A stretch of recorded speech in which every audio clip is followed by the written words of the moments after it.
Just relax a bit, ain't no accidents, it's just all for the Heaven high, everybody. Welcome. Heaven high, everybody. Thank you for tuning in today.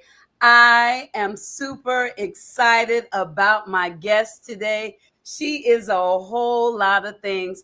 First and foremost, a beautiful sister, powerful sister. She's an astrologist. She's a abundance manifester, a life coach, a business coach, a cosmic baddie, a human design reader, an abundance activator, a whole bunch of things. And she is here with us today, Miss Lauren Janelle.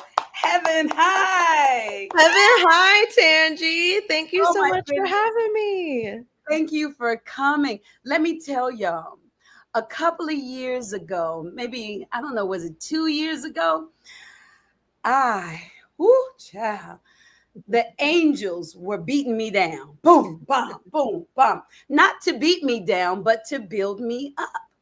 And I'm trying to figure out what it is that I need to be doing, what I'm doing wrong, because I'm doing everything that I think I should be doing, every single solitary thing. And I'm on Instagram and I find Miss Lauren. And just in case you're interested, she has a complimentary interview that she does that's no charge. And that was good because I didn't have any money. And this complimentary interview, we talk because I know that I need help. And I can tell by her Instagram at Lauren Janelle. .co, I think. Yeah. Yes, I can tell by her Instagram that she can help me. Plus, my angels led me to her. So we're talking, and I'm telling her, all about my acting and what I've done and what I'm doing now and what the angels are telling me. And she listens real sweet. She listens. And then she tells me, this is what it looks like. She's like, I'm on my path, right? This is what it, and I said, no, I got to be doing something wrong because why? And she said, Tangie, this is what it looks like. And she has this fabulous group, y'all, the Cosmic Baddies. And I'm not one that usually likes to be in groups with a lot of people. And I said that to you that day too. Yeah. And you said, just try it, Tangie, just try it. It is awesome. You get readings. You get access to all her videos. She has so many meditations. You get your astrology read. You get to learn astrology. It is absolutely awesome. And so I couldn't wait to introduce her to you today. There you go. I had to say it. Thank you so much. Yeah. And this is what it looks like. Look at you with your podcast doing it. Yes, this is what it looks like. Yeah. And I just had to keep going. Yeah. And I think it's 1000%. I think the reason why that's one of the mantras that helped me and I try to share it with so many people is because, we're really heavily programmed to judge where we are. And we have this like idealistic idea of like the come up or, like landing it big or whatever. And like, not to say that doesn't happen, it does. But when you're someone, especially like on a spiritual path and like yourself, right, who you also know you're here to uplift people and speak life into people. Many times teachers, practitioners, healers, whatever, go through these sorts of like rites of passages. And I truly believe we sign up for them, before we even incarnate on earth. We're like, Source, I want to go to planet Earth and help people. Source is like, okay, well, in order to help people, you know what you're going to have to do? You're going to go through X, Y, and Z, because that's going to be part of your story in order to make you a really great teacher, And when you let yourself kind of zoom out and get out of the humanness of it, the emotions of it, which Earth is dense, it's heavy. And we take it personal because it does suck. It can get really hard. But when you let yourself zoom out into the higher perspective and see the bird's eye view and look at your story and see yourself the way the angels and source sees you, you just see love and you just see expansion and you just see, oh yeah, I'm exactly where I'm supposed to be. Yes. And I found when I'm open to it, I get little messages along the way that let me know I'm actually on my path. Right. When I'm kicking and screaming, it's like when you're in labor. If you're kicking and screaming, it's going to hurt. But if you breathe, then it's better. Absolutely. It's better. Yeah. And that's so good because really what it is like, there's so many frequencies are like radio stations that you can tune into. So if you're tuned into the radio station of judging your current reality, of hating where you are, you're not able to hear the messages, right? You're not able to like experience the synchronicities because you're not vibrating at that frequency. So when you finally just say, okay, Abraham Hicks talks about when you just say, I give up. And it's not like a give up out of like, I don't trust this, but it's a give up out of I surrender up my egos trying to figure it out, or I surrender up my lower self's, judgment of where I am. And when you do that, now you're seeing yourself as source sees you. You're seeing your path as source sees your path. And now you can actually hear and see and experience the synchronicities. Yes. Yes. Yeah. Yes. And sometimes I think for people like me that really practice what we learn, I think this is bad to say, but my mother, I remember years ago, my mother went water skiing. She's on the water and she wanted to stop. She couldn't swim, but she wanted to stop. And they kept saying, let go, let go, let go. And she was scared. So they jerked the boat. She let go and the boat came in. And so for me, maybe, just maybe sometimes in the past, it had to get really, really hard in order for me to say, okay, I'm done. Right. I'm done. I give up. I'm just going to be a human. No more Tangie, no more mommy, no more actress, no more healer, no nothing. I'm just going to be a human and y'all figure it out. And then it happens. And then it happens. Yeah. Please, so good. Please tell me, how did you start your journey? Well, it started exactly how we're talking. Like I gave up trying to do what I thought I was supposed to do. I was on a totally different path than this. I fought this for a long time. I really resisted it because I didn't really want to be known as the like woo-woo girl, or I didn't want to be known as the astrologer or the spiritual tools that I was using for myself. I kind of was like in the closet about it. Like I didn't want to share it with other people. And I really had two major spiritual awakenings. The second one, most recent in 2020, is the one that really pushed me into this work. And that was when I had, one of my tower moments where I was working in corporate and I was working in New York, but I hated that job. I hated it. I didn't want to do it. And I remember I was trying to quit for so long. And I remember on break pulling cards for myself, like, I want to quit. And all the cards were like, wait, just wait, just wait. And I'm like, no, I'm doing it right now. So I go inside, type up my like resignation letter, turn it in, and they are like begging me, like, please, like, stay with us a little bit longer. So I'm like, okay, fine. Sure enough, like 2 weeks later, COVID happens and we get laid off. But because we got laid off and I didn't quit, I got unemployment. So that unemployment was super necessary because also it was like a series of events. I kid you not long after that, the guy that I was seeing passed away and I got kicked out of my apartment. Because when he passed, I graffitied like a portrait of him. I got kicked out for graffitiing the apartment. So I lost my job. The guy I was seeing passed away. I got kicked out of my apartment. And so I was forced to come to Texas, where I really did not want to come back to. I hated Texas.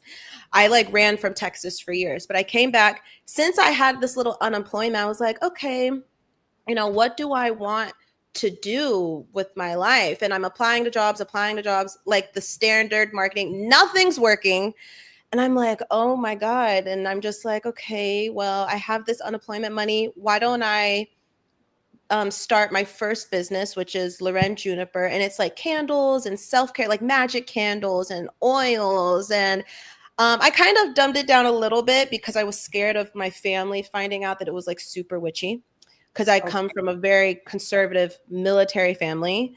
But it helped me get my feet wet in terms of doing something I wanted to do that was a little bit spiritual, and it helped me start creating social media and all these things. Well, I was still kind of struggling financially, and so I just started again, like kind of naturally posting videos of me talking about astrology and manifesting and quantum jumping, these tools that I had learned for myself. I finally leaned into it because I wasn't getting any work. Like nothing was happening. I'm getting eviction notices, I'm on food stamps, I'm door dashing, like nothing is working.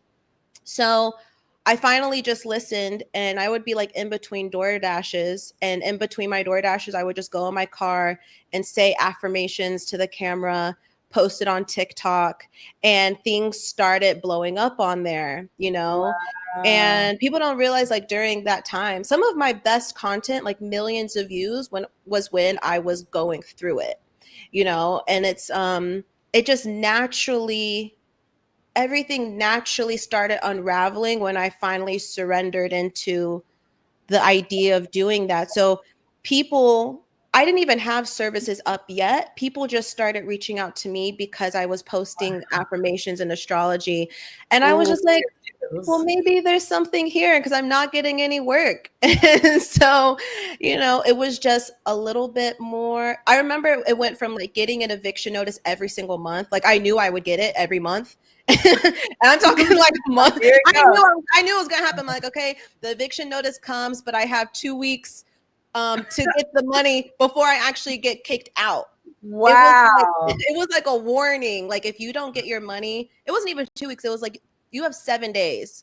And if you don't do it, but within these 7 days, you're kicked out. So I always knew I had that time. So I would bust my butt. I would be door dashing like 10 hours a day. I would be making TikToks, and slowly, it went from eviction notices to every month to once, and then eventually none, to eventually having income, to eventually being able to support myself, to getting off food stamps, to where I am now, which is even better than where I was financially when I was working corporate. So yeah, that's kind of how it happened. I didn't plan for it. I really resisted it because I do think, well, I don't want to say that. I was going to say I could have years ago did it, but it happened the way it was supposed to, but that's the story really.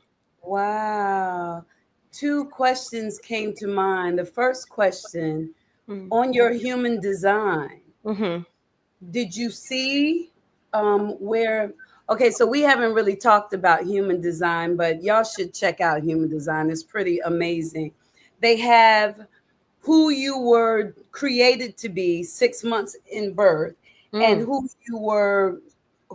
how you're living your life right now, right? Or who you were created to be at birth, right?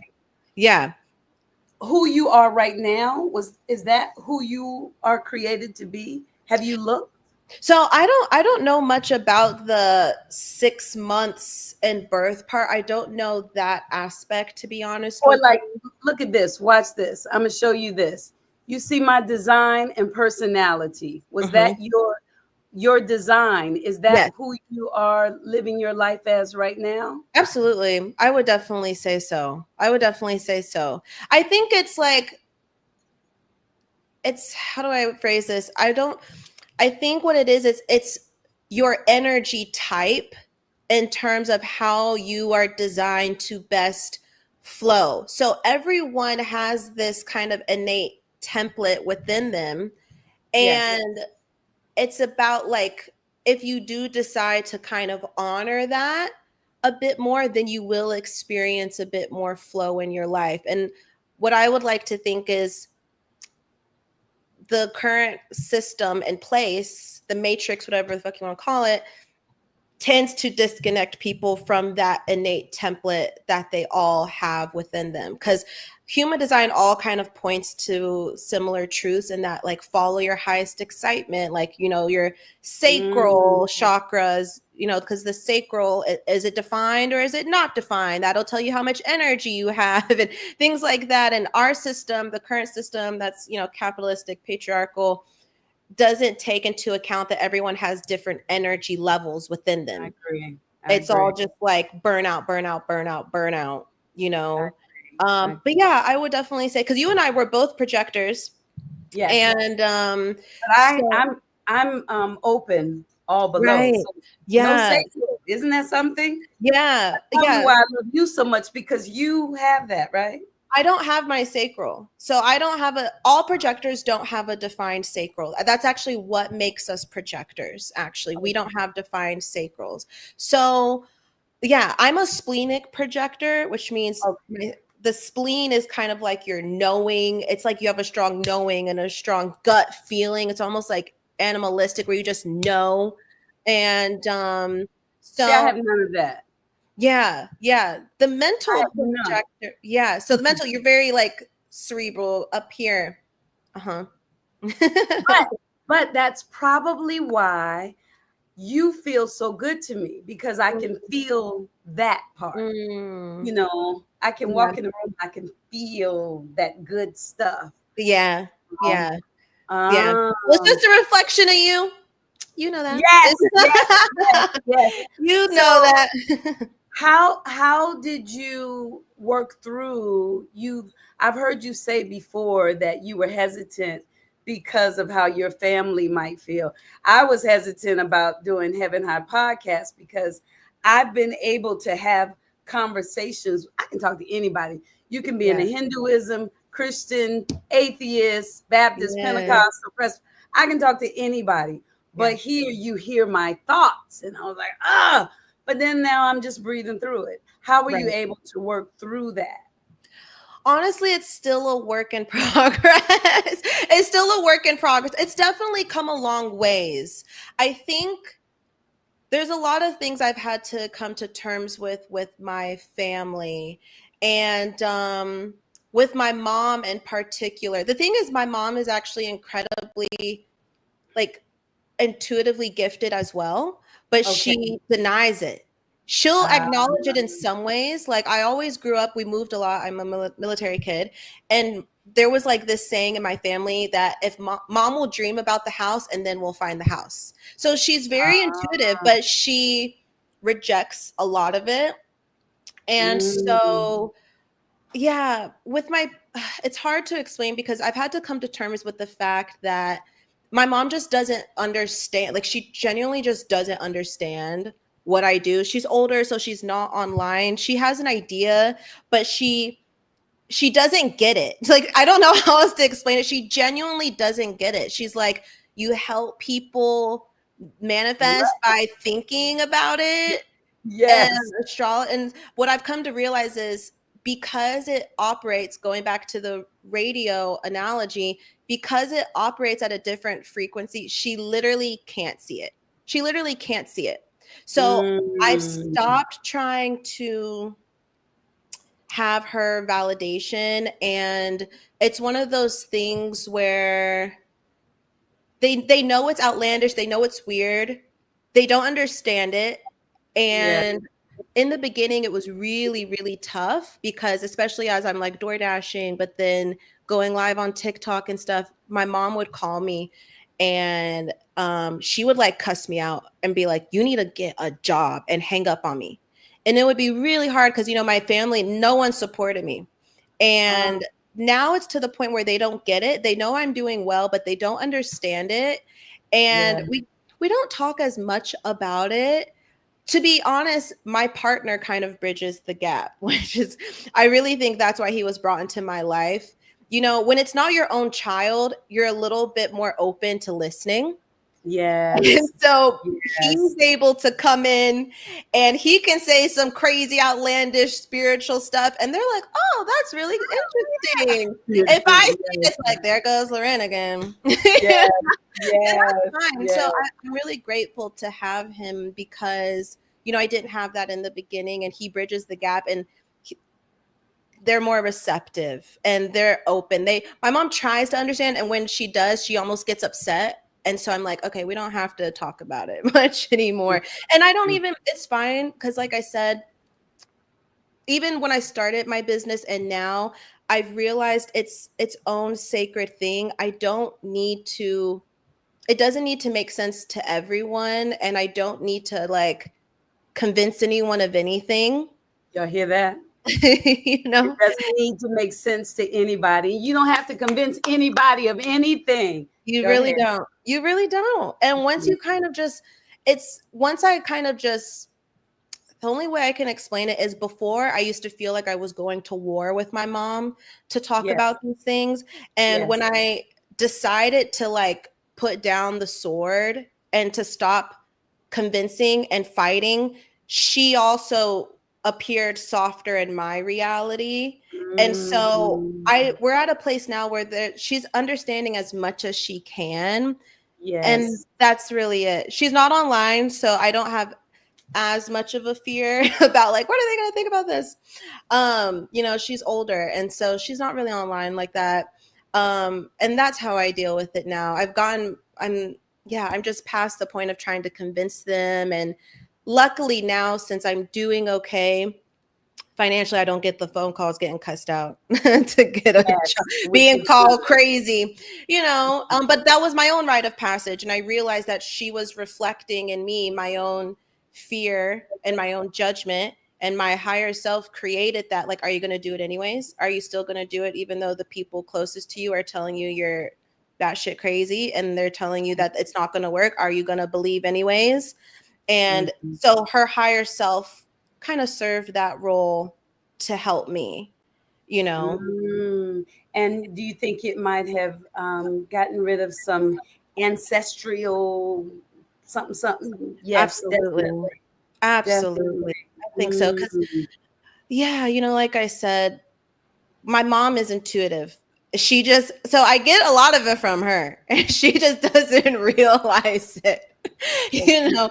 So good. me deciding to do it anyways, I would like to Yes. think it's healing to our ancestral lineage, and also just deciding to do things differently, show people that it can be done differently, show them that my parents, they're both military. They were both Air Force, both like Oh, hardcore Baptists. Yes. oh, yes, And so yes. this was just so ridiculous and outlandish. And and my mom is a control freak, like hardcore Virgo. Oh, So it drove her nuts. But I've yeah, always been the rebellious kid. I was always the black sheep. Like, I'm sure you can probably relate to this. yeah. So it's like that's just Tangie. That's just Tangie. Yeah, Tangie. You know Tangie. And what a gift to be that person for your family. Yes, yes, yes. How did you get? Okay, this is another thing about being a cosmic baddie. You get your astrology read. Yeah. Amazing. And it's typed out so you Yeah. can read it. You can copy it and paste it. You can take a picture and put it on the wall. And Lauren has a way of doing it where she lets you know you're prepared for what's coming, but she doesn't stop you at the pain. Mm. So you have something to look forward to. So Hmm. when did you start getting into astrology? Were you into it before? Because you were doing the Yeah. tarot cards before. Because you Yeah. said you were at your job, like, should I leave? Should I stay? Should I leave? Right. And I'm curious as to how a little Baptist girl got involved in that. Oh my Oh my goodness. God. Well, I Tarot, was questioning astrology. Christianity from a young age. Like, I remember being really little, and the little things just didn't. I'm sure you can relate to this. We had a dog, and I'm like, when Sammy dies, is he going to go to heaven? My dad's like, no. And I'm like, Yeah. why? There were other things that didn't make sense to me. Like, I remember being young and knowing about like Buddhist monks that are like super zen and peaceful. And I'd be like, do they go to heaven? He's like, no. And I'm like, Yep. what? Like, this doesn't make sense. I'm like, this Yep. God seems really mean. Like, it's not Yep. clicking, you know, it's just Yeah. not resonating. And so astrology actually came first for me. I want to say I was young. I was probably like 11 or 12. I used to love like Teen Vogue magazines. And so we would be like at the grocery store. You know that how they would have the little magazines? They still do, but the magazines when you're checking out. So Oh I yes. grab Yes. them and like flip to the back and go to the Yes. horoscopes page. Yes. So Yes. that's how I like started. I would just real quick, like in line, like look and then like put it back. And then eventually, when I was a little bit older, probably like freshman in high school, me and my friends, we used to go to, like Barnes and Nobles. And I had this one friend, Christian, and me and him, he was super into astrology too. And I'll never forget in Barnes and Nobles, or maybe it was Borders, one of those, we used to get this like crazy huge astrology book and we would just flip through it. And that was the first time I learned you don't have just a sun sign, you have a moon sign and a Mercury. And I remember my mind was blown. Like we sat in silence and just read it for hours and hours and hours. And I'm like, this is crazy. And then it started talking about age of Aquarius. And I'm like, oh my God, age of Aquarius. Like the world's going to end. Like, it didn't say like the world's going to end, but it was talking about the old paradigm of the world will end. And then the new Which we're world. in right now, right? Yes, exactly. What we're in right now. But it Yes. scared the crap out of me, but I was also so fascinated. So I would teach myself astrology that way by just going to Barnes and Nobles with my bestie and we would just read and Wow. learn. Mm-hmm. Wow. Yeah. One other thought. One other thought. This man that you have, your partner, Yes. when did he come in the picture? And did you do any affirmations or Yeah. manifestations for him? Yeah. So let's see. Carson came into the picture almost 2 years ago. So I wasn't looking. However, I have always wrote my intentions. Like, okay, Ah, I used to write stupid stuff though. Like I never wrote any of the like materialistic, which I'm not necessarily against, but it wasn't like he's got to look like this. He's got, a lot of people do that, and that's fine.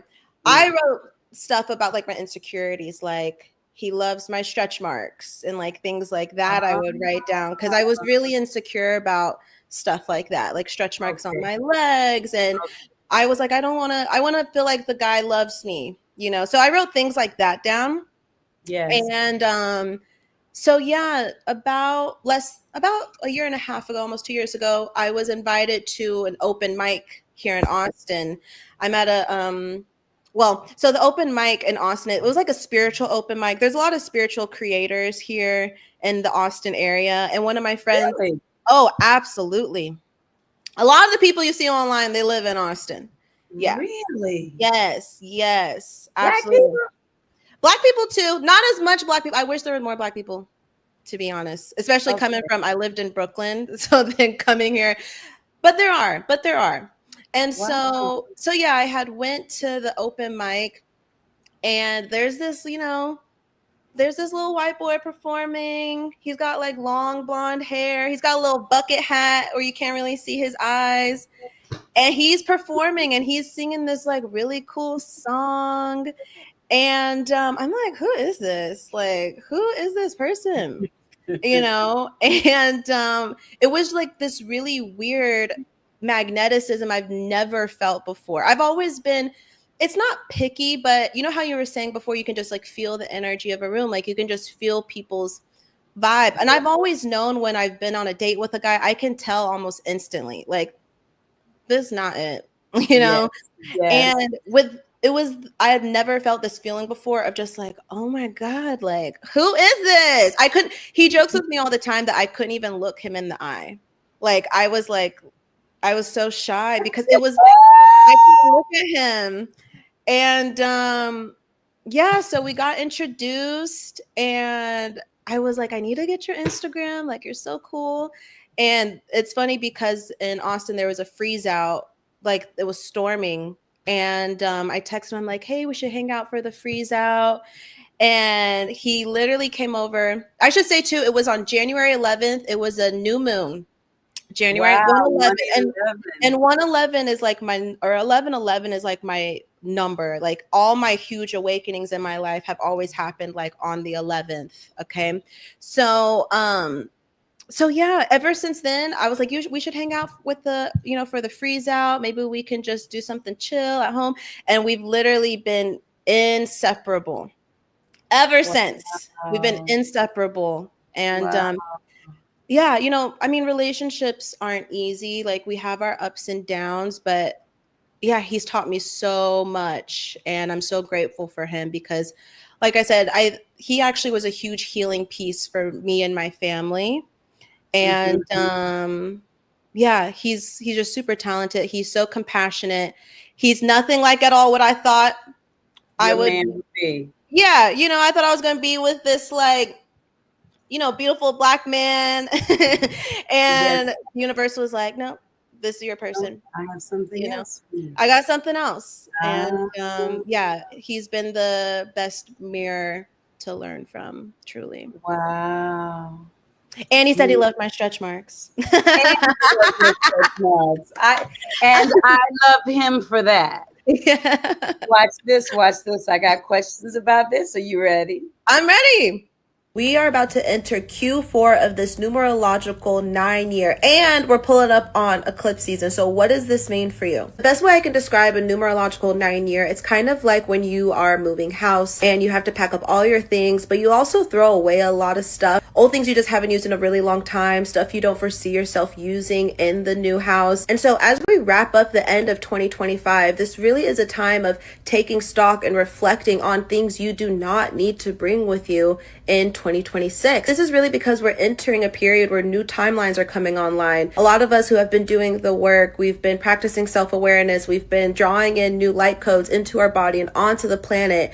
This is making room for higher belief systems, higher structures to come into place. So as we enter these last 4 months, you really want to be reflecting on what are the old versions of you that no longer serve you. And for a lot of you, this is going to be connected to ancestral patterns, can even lead to upgrades in your DNA. This is old ways of being that maybe our ancestors and our parents had to live through. But those of us who are creating new earth, walking into new earth, we know we don't have to operate in that way. So you want to be looking at your relationship around money, your relationship around abundance, your relationship around being in service to the collective, helping others, your relationship to being in relationships, codependencies, where are you self-sacrificing for others? It's time to be done. Higher wants to come in. It's time to let go. Do not cling. Make room for more of you.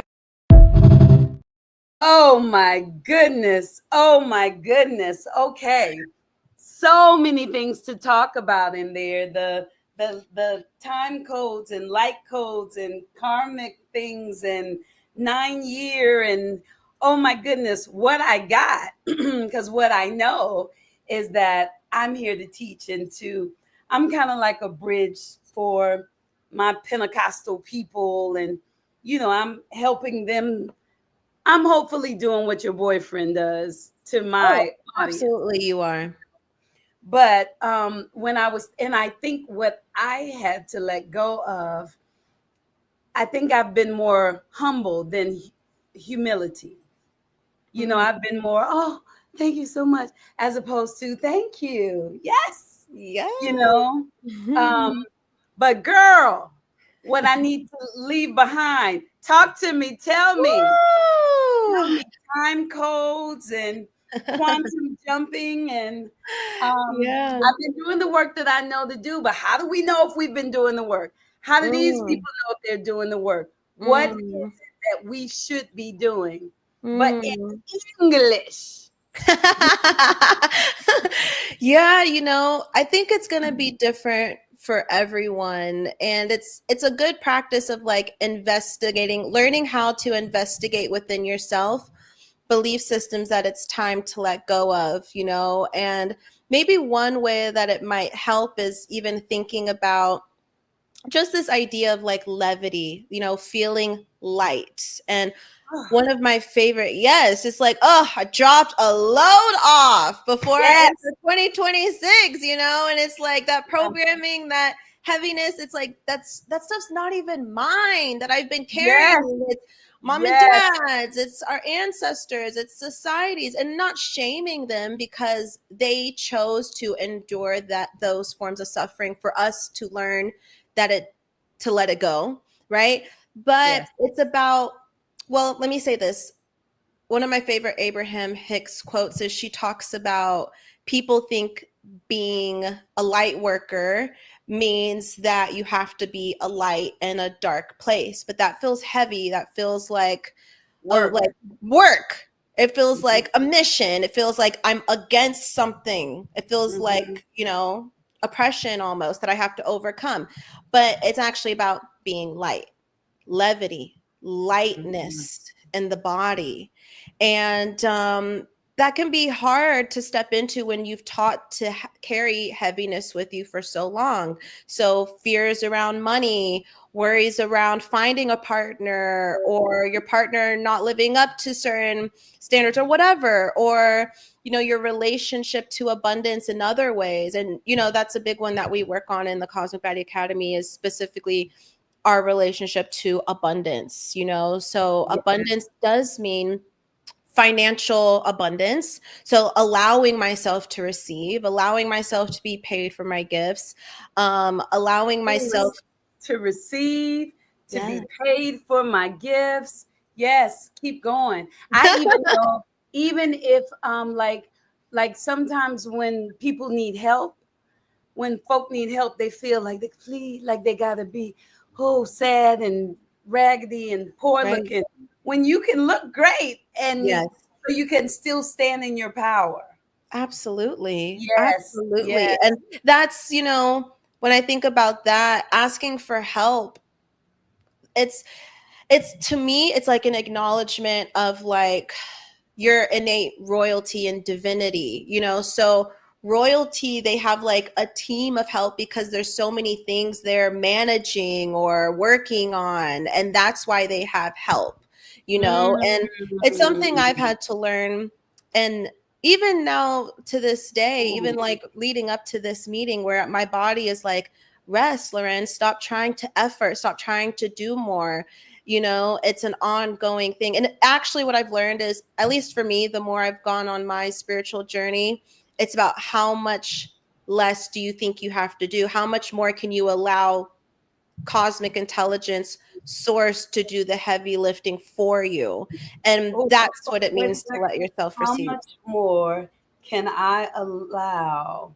That means with everything that I'm doing, Tangie, with everything that you're doing, what is something that I can let the angels handle? Is that Absolutely. what is something that I can trust them to do? So you Yes. really need to be ripping and running all over the city trying to 1000%. Because yes. when you're Okay. doing that, what are you signaling to the universe? That you're missing something, that you're lacking something. So stillness, rest, is actually telling the universe that it's taken care of. But Ooh. that's really tough when this entire dimension teaches you to stay in Go, go, go, go, survival mode. And when go. you do that, you are saying you're in survival mode. And Yes. so rest is an acknowledgement that I'm being nurtured by Father, Mother, God. I'm being taken care of. All is well. All is Yes. well, so I can rest. It doesn't mean we do nothing, because we still Yes. have to show up. We have to be consistent and disciplined. But yeah, go, go, go, go, go, go, go. What else can I do? What else can I do? What else can I do? Yes. You are innately keeping yourself in lack. What I was finding too when I was going, and I was doing everything that I thought I should be doing, it wasn't enough. Right. It still wasn't enough. It didn't matter how much I did. So it was just like I had to give up. And then I had a point too where I was hearing rest, but I was like, no, I gotta da da da da da. I fell asleep on the highway driving. Mm, I almost killed myself with vitamins. mm, All kind of yeah. craziness was happening Mm, because I was tired, because I didn't listen. yes. Um, so that's good. So right now you said there is what is it, a 9-year Yes. karmic awakening. Yes. So we're through the 9 years now. Yes. So we're at the end of one huge cycle. 2025, I almost said 2015. 2025. It's crazy that it's 2025 actually. I know. 2025 is the end of one huge cycle. And so 9 years are a year of endings and releases and as I said in the video, you want to be taking stock of what belief systems, ideas, um, it could be people, places, and things, not for everyone, but what do I not need to bring with me? 9 is the energy of an ancestral. If anyone has a life path 9 watching, then you are an ancestral curse breaker. Like it ends with you. And so coming back to this year, it's a time of like, okay, what have we learned from this 9-year period? What have we learned and what are we not bringing with us? I had to see what mine is. Let me see. 10, 10, 13. 1, 2, 3, 4, 5, 6. I'm a 6. Oh, you're a 6. Oh, I Okay. was like, not a 9. I'm a 6. Well, not okay. Wait, 6s are good though because hold on. What's your birthday again? June 4th, 1967. Yes, y'all, I'm 58. And she looked good. Yeah, you are a 6. So 6s, I don't know much about 6s off top. Let's look it up. I know that 6s though are very compassionate. Okay, here it is. Yes. So nurturing. You are meant to learn a sense of responsibility because 6 does represent like building blocks. Okay. Okay. Um, and individuals that are often caregivers or protectors and also learning how to be a provider. So a lot of 6s have a strong sense of duty, a strong sense of responsibility. Yeah. Is there anything else? You're a really great nurturer. You're someone who's good at helping people, which we know because you're a projector.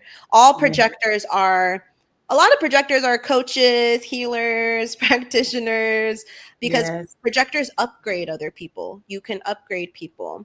But yeah, you seek balance and harmony. Yeah, so 6 represents harmony, like we said. Many life path 6 possess artistic talent and an appreciation for beauty, whether through visual arts, music, or other creative expression. And you're often very protective of your loved ones and highly attentive to the needs of others. Yep. And what I think I needed to leave behind was to stop self-sacrificing. I think that you actually wrote that in here as one of your challenges. I'm not even joking. Ah, Where is see. it? Let's see if I can Wow. find it for you. Challenges for a life path 6 can include being overbearing, self-sacrificing to the Yep. detriment of their own needs. Yep. Yep. And if I see it, and really now looking back over my life, I can really see it. But understanding everything says that I'm here to teach. Even human design, I'm a 3-5. Yes. Yes. And I'm the great experimenter. So even with that, they said I'm supposed to try things and learn lessons and then share the lessons. Yes. And I'm Yeah. like, well, can we? Yeah. No, this is what it looks like. This is You're like, do I have to go through the lessons part though? right. Constantly. Look, the comments. Dang, girl, you guys are deep. We have a life path number 9. Thank you, Charles. Oh, hi, Char. Yeah. Yes. Interesting. So if this is a 9-year, even if somebody's a life path number 9, does that mean they're always ending something? So it's more like over the breadth of your life, and it's also just the energy of who you are. So if you're a life path 9, like Shar says in the comments, then you are here to be an ancestral generational curse breaker. Like I said, it ends with you. Like you signed up like source, I'm ready to go to this lineage and stop that. It needs to end. And I'm the Wow. one that can do it. 9s are like humanitarians also, because 9 is thinking about the collective. And yeah, that's the best way I can explain it. Someone who ends generational curses, they end toxic patterns, karmic patterns within families. And it's an ending that has to stop within a lineage. And that's the purpose of a 9. Now, see, a lot of what I'm hearing is all of us need to know the challenges that we have here, like you said earlier, but I'm really hearing it now. We chose them. So hunker down and breathe through them, because there's a diamond in the center of every single one once we make it to the other side. But if we get mad and kick and scream and holler, then we just stuck in a whole trap. Yeah. Don't judge it. Don't judge it. Don't judge it. See it as source sees it. You know, many of the best teachers, practitioners, this is another example I could give. You know, in the Cosmic Baddie Academy, we've had a few of the girls decide to become death doulas. What do you think they've experienced so much of in their personal lives? Death. Immense grief. Yes. And that's what's going to make them the best healers. Yes. And that's what their soul said, I can do that. I'm ready to do that. I'm ready to be a teacher of that. Yes. So it all works together really beautifully if you can allow yourself to see the grace and the abundance and the alignment of it all. It's just in our human journey, when you're in it and you're close in it, it feels like it hurts, you know? And I remember that period in my life when I was really having the worst. Let me tell you how bad it got. I'm door dashing and I'm struggling, and door dashing was pretty tiring. I don't know if y'all have done it watching. It can be tiring. And I kid you not, as I'm already having like a horrible week, and then I get in a car accident, literally get in a car accident while I'm door dashing. This was like the lowest of the low, because now I'm like, what am I going to do? Like, I don't have a car. I need to pay my bills. And all I could do, I just remember calling my best friend and telling her, like, I don't think I want to do this anymore. And she's like, what do you mean? I'm like, just life, like all of it. And it's funny in retrospect, because she was like, well, you can't leave me. You know? She's like, you can't leave me here. But I remember I went to a reader I've gone to for years and years and years. And well, let me back up a little bit. Before I went to him, I wrote a letter to the universe, source, my angels, and I was like pissed. I was like, listen, this shit fucking sucks. I'm over it. I want out. I'm mad. Like, I was angry. I was mad. I was like, what am I supposed to do? Right. You know? Right. Like, someone make it make sense. Right. So then I go and have the reading with this guy, and he's like, did you write like a letter? I'm like, the angels got my letter. Okay, good. I'm glad they got it. You know, right. Like, oh, my letter made it to heaven. Cool. And he's like, well, he's like, I have a visual of you. It's like the angels are pulling you, and you're kicking and screaming. And he was like, you're actually being taken where you want to go, if you can just enjoy the ride a little bit.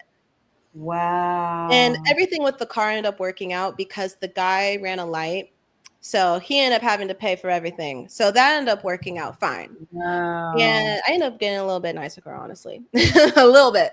And you know, I just always remember that, where that kind of snapped me out of it, because I was having a temper tantrum, you know, and it is hard. But from the angel's perspective and our higher self's perspective, it's like your soul is thriving. Your higher self is like, yes, we're learning how to be in our power. Yes. Yes. Yes. You know, in my mind, I saw a t-shirt with an angel holding on to a girl's leg, and her hair is flaring, and she's up. And on the t-shirt, it says, just enjoy the ride. Oh, you need to get on that. Right. Right. You need to get on that. That is a t-shirt. I'll be the first one to buy. Oh, yes. Okay. Which takes, Oh my goodness, it's 6:50. We Ah! didn't get to talk about. I wanted to talk about you being an abundance activator. And Oh. y'all got to check out her meditations. So, can they check out your meditations? Check join the cosmic baddies. I mean, really, I absolutely love it. I mean, it's just it's so much in there. How did you start doing the meditations? um Your voice is so soothing too. You Thank know, you. I would listen every single solitary day. Wow. Every day. Oh, that means a Every day. lot. Those little checks off for the Yeah. every day. Every Um, day. that Every means day. so much. How did Yeah. you get into that? Um, well, how did I mean, meditation just has always been such a huge part of my life. Like meditations is what changed my reality. That's how I learned to quantum jump. Mm, Um, that's how I learned. And so I wanted to just start creating it for other people, like making it accessible to people who wouldn't normally meditate or people who think they can't meditate. A lot of people think they can't meditate. And yes. so I was like, I'm gonna just make my own, you know? And so they started Yes. off as digital products. And yeah, it's just funny how Source works because when I first started making them, I wasn't really getting that many sales. But, Mhm. and this is why I truly believe we're really supposed to follow our highest excitement. And then it all makes sense later because at the time, no one was really buying them. And now, you know, they're a huge resource. Um, it's like one of the main pillars in the community that people use. Yes. And I have to shout out my partner because he makes all the music. Oh, So, yeah. and I the love music him. is so good. Yeah, the music is great. You know, everybody that's been on my podcast has either said, no matter what religion, no matter whether they've had a near death experience or they're minister or whatever, they say, follow your joy. You said, follow your highest excitement. They said, follow the path that gives you the most ease. Human design, do what makes you happy. There's a theme in that. Oh my goodness. Even Yeah. if it doesn't make sense to somebody else. And you're right, it's so hard to let go of because we admire the people, let go of the thought that we have to make this happen. Or like the people who feel like I can't stick with anything, not realizing they're trying this thing, trying this thing, trying this thing, trying this thing. Yeah. Yes, Char says they're amazing. Lo is really that girl. Cosmic Baddies is such an amazing and supportive community. Thank you. Good night, Jim. Thank you for saying it because it really is. It's an Oh, amazing group, and the way you set it up, it's really supportive. You mm, know, and we comment and post and everything. But thank you. the meditations, I love you. Yeah. I would listen to Joe, what's his name? Joe Dispenza. Dispenza?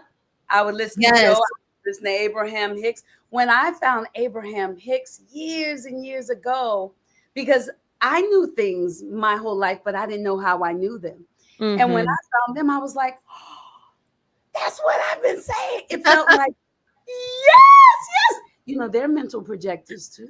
Really? Oh my gosh. Wow. Mm-hmm. Maybe one day you'll be doing like full channel mode. Wouldn't that be something? I would love that. I would love that. I would love that. I would love I that. wouldn't be surprised. When you read the charts, how much time do I have? Six Oh, minutes. I'm not on a time limit, so it's up to Oh, you. good. Oh, I'm not, I got nowhere to go. okay. Wonderful. Thank you. That makes me feel better. Yeah, All don't right. rush. So, when you are reading someone's chart, Mhm. is it because you've read my chart before? Yes. And good things, good things, good Amazing things. things. Amazing things. But tough things too. You say, "Oh, Tangie, ah, yes, that's why." Okay, I see. And I'm like, is it more? Is We it all have wounding. We all have wounding somewhere in there. We all got and it. so like with Hmm. my wounding, because you know I study with you, so I'm trying to figure out my Chiron and all that stuff, and I know it's some wounding there. Hmm. Um, how how do we know what to work on if we don't know what to work on. That's a You good know, because like question. So for me, I try to find the good in everything. And so I kind of float above it all. But if I keep hearing the gotta address the wound, the wound, the wound, I'm like, well, let me see if I can slip down there and find what it is. yeah.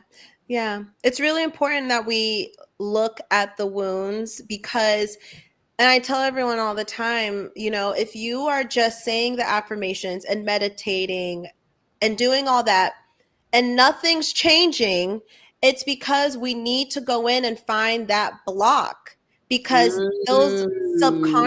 those subconscious hidden blocks are a vibrational match to realities we don't want to experience. They're magnets. They draw in. If you have a wound of feeling unlovable, guess what you're going to experience in your reality? Because you believe you're unlovable. So a lot Ah. of people like to, you know, skate past looking at that stuff because it's really uncomfortable. But if you're only doing the meditations and the affirmations, you're piling new energy on top of old energy. You're not becoming a full vibrational match. Ooh. You've got to Ooh. be the version of yourself who's not carrying the weight. Not to say that I do believe too at the same time, like, yes, when you just bliss the fuck out and you have fun, and absolutely that is going to bring in abundance. However, if you are not looking at the blocks and removing it out, putting your conscious awareness on it, that's also a magnet to experiences and realities, just like the good stuff is. We can't say one works and the other one doesn't. They're all energy. Yes, yes. So what is something, the visual that I had was if I say I'm going to give you something to drink and all I have is this trash can, if I dump the trash out and put the drink in there, you're drinking something nasty. I gotta clean, I gotta really clean, get it Mm. all out in order to get the good stuff in and let it be good Mm. for you. Yeah, Even though you still yeah, don't want to be in the trash can. yeah, Um, absolutely. so is there a meditation or something that people can do? Like if they don't know, if Yeah, they're like, if a person is like, I want to make sure that I don't have any wounds. Because when you do your shadow work, if you know what you're dealing with, yeah. like I know with money, I used to look at poor people's houses and say, that's the Lord will make a way house. And Mm, then I look at rich people's houses and say, that's a suicide house. And I mm. know I didn't want to be in either one of those houses, Interesting, yeah, you know, so that yeah. was something that I had to work on and let go. But Yes. what can I do if I don't know what I don't know what I need to Yeah, work on? yeah, yeah, Is that's a there good question. Yeah. And that's a good point too. I think most of us were raised to be that way, right? Like we don't want to be poor, but we were also taught that money is evil. So then now if you're saying money is bad, you are subconsciously repelling it, Yep. right? So what you can do is there's a series of questions I like to ask myself. I do this all the time. Okay. So anytime I feel myself leveling up or wanting to manifest something, but maybe it's like not coming in, or I feel like I'm like hitting a wall, I always ask myself these series of questions. And I want to credit Amanda Francis to this because I learned this from her. But it's usually, it falls into one of these key areas subconsciously, and that's why you can't bring it in. So, what Okay. in me thinks I don't deserve this? Like, Okay. is it imposter syndrome? Is it worth usually because that's a wound of worthiness.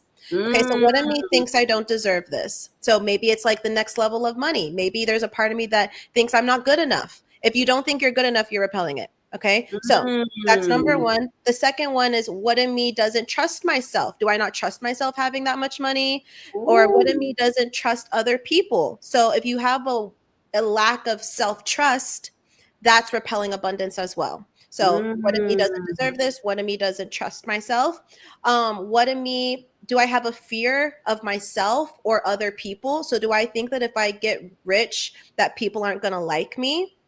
A lot of times that's why we mm, subconsciously push money away because we're scared that if we have it, again, the self-trust one, maybe we're scared we're not going to know what to do with it. Maybe we think we can't handle that much money, or we think people won't like us.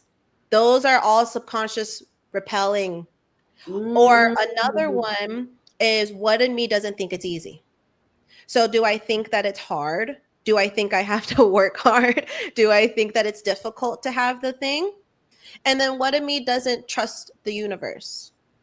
What in me doesn't trust the universe? Do I not believe that Father, Mother, God does? Maybe they're not ever going to give me this thing. Maybe they don't want me to have this thing. Maybe I don't trust that the universe is actually listening to me. I don't think source actually really does have my back. That's a big one. That's a huge one. Most people, even the good manifestors or people in this like spirituality journey, still have a bit of skepticism.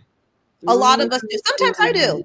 Sometimes I'm really like, is I don't know. And then source comes through every time, and I'm like, damn, wow, source really had my back. But there Wow. are moments, if especially in the beginning of my entrepreneurship, where it really got close, where I was like, am I gonna get evicted again? I just got evicted in New York. Is it gonna happen again? Like, I'm getting letters, and I'm like praying, praying, praying, and source never let it happen. It never got that bad. And now I know I went through that, not to go backwards, but I know I went through that to learn how to manifest money, because that's what I teach. But usually if you ask yourself one of those questions, you'll find it. And I do this with myself all the time. Whoosh.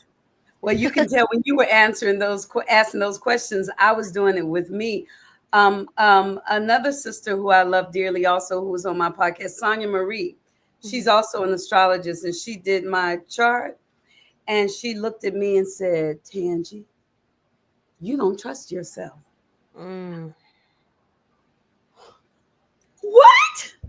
But she talked about from not, growing up Pentecostal, you be nice to people, you take care of other people, you be kind. And because I always thought I was an angel here to bless and heal the world, I felt like I'm good. I can handle anything because my angels got me, but I don't know who got you. Mm. So I can take it, but I couldn't take it. I didn't want to hurt their feelings, but I didn't realize I was hurting me. So that's mine. When you were asking all those Mm. questions, and she said, trust, trust, Yeah. trust. And Yes. as soon as you said it here, and I have dealt with imposter syndrome too. Don't we all? Yes. And a Yeah. lot of these gifts, these spiritual gifts, I know for me, it comes through me, not from me. Absolutely. So beautiful. Mm. Yeah. And that's, yeah, when you come here to be someone, which I fully believe you are this, when you're someone here to help create new earth, when you're someone here to help speak life into people, and you feel different growing up your whole life, that's on purpose. That's on purpose, to feel different. And it's to recognize that things in the world aren't right. So we have to experience that contrast of like, why do I feel so different? And it's because things in the world as we know it aren't in alignment for our highest good, if that makes sense. Yes. I got to write it down. Wow. As we know it. And so Mm. that self-trust is important. So trusting your gifts, trusting what you know, trusting what comes through you. And I say all the time, self-trust is magnetic. People can feel when you trust yourself. People can Yeah. feel in your business when you trust yourself. People can feel Yes. when you don't. And that's fine. We go through periods of that. It's something we circle back to. I have to come back around to it. There are moments where I'm like, can I really do that, source? Am I really capable of that? And that's when I surrender. Like we said earlier, I'm like, it's like you said, it comes through us. It's not even us. It's the divine. It's source. We're an instrument. And so Yes. it's not about even trusting ourselves. That's what I've learned. It's how much will you trust the divine? How much will you trust Mm. the universe? And that's why you let go of effort. When you stop trying, and that's why I come back to that, because I've learned this more and more in my spiritual journey. It's less efforting, it's less you doing. Cosmic intelligence is always looking after you, always wants you to win, always, always, always. And Mm. so I've talked about this in the Cosmic Body Academy. That's why we admire the word effortless, right? Because it's like this feeling of not trying. And that truly, for me, has been something I've had to learn, where it's like, what if I just stop the efforting? What if I allow source to take control? And that's also a practice of our divine feminine energy as well, because the feminine energy is resting, it's receiving mode. We're supposed to just be our creative little butterfly selves. Yes. We are, Yes.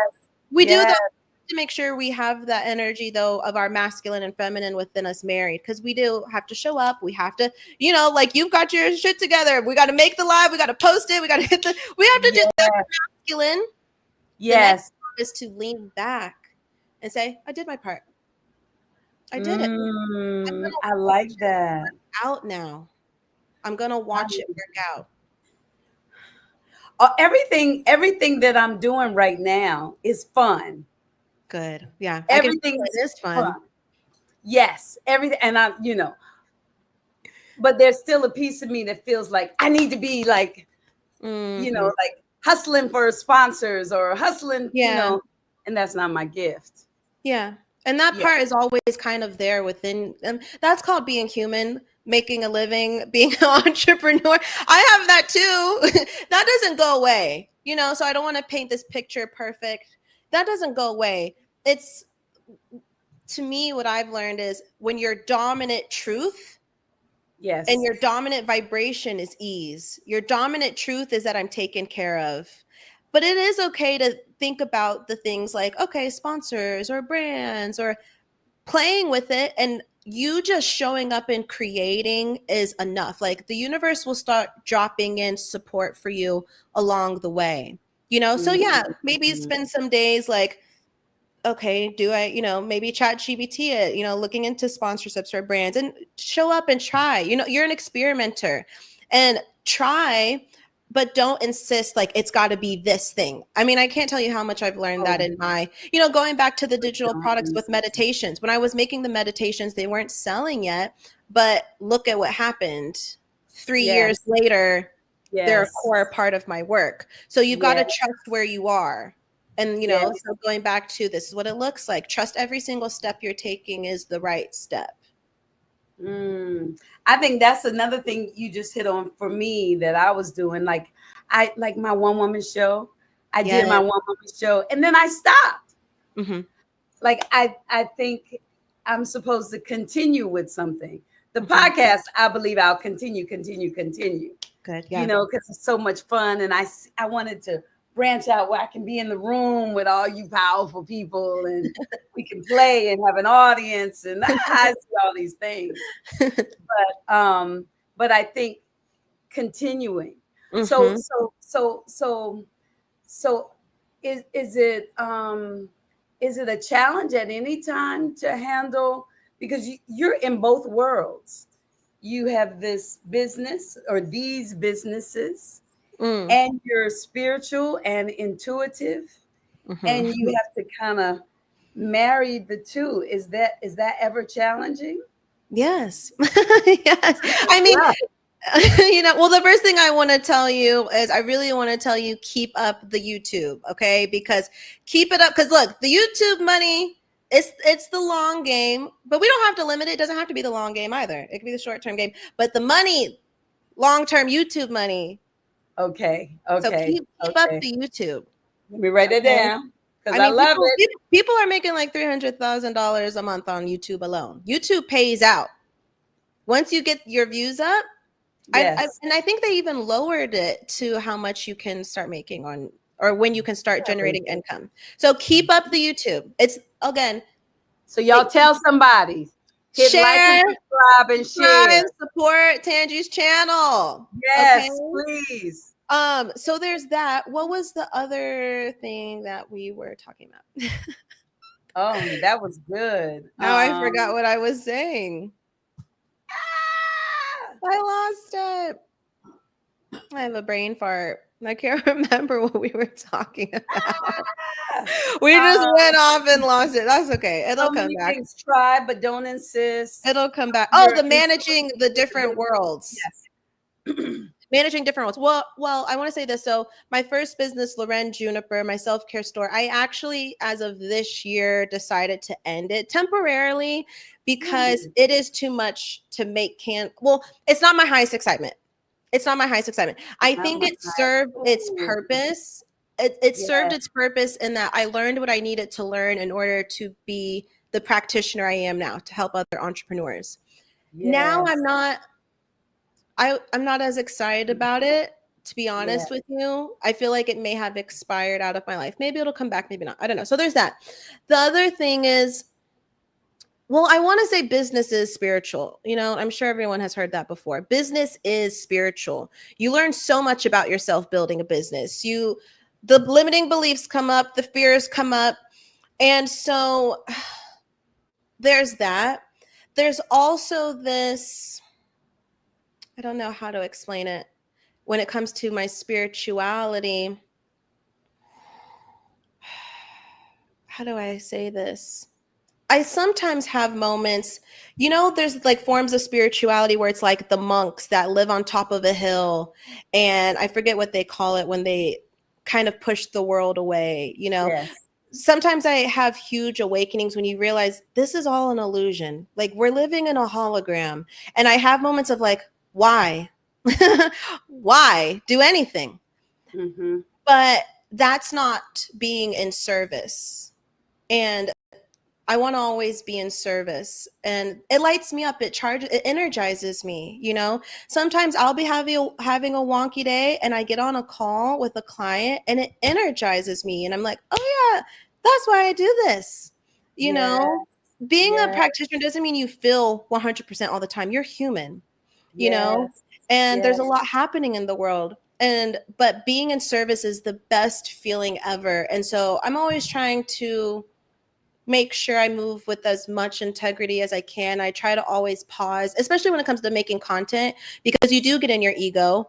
Anyone is lying if they're saying they don't. Okay. You do get in your ego when you have virality.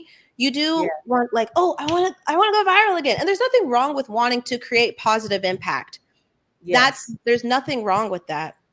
But you have to keep yourself in check.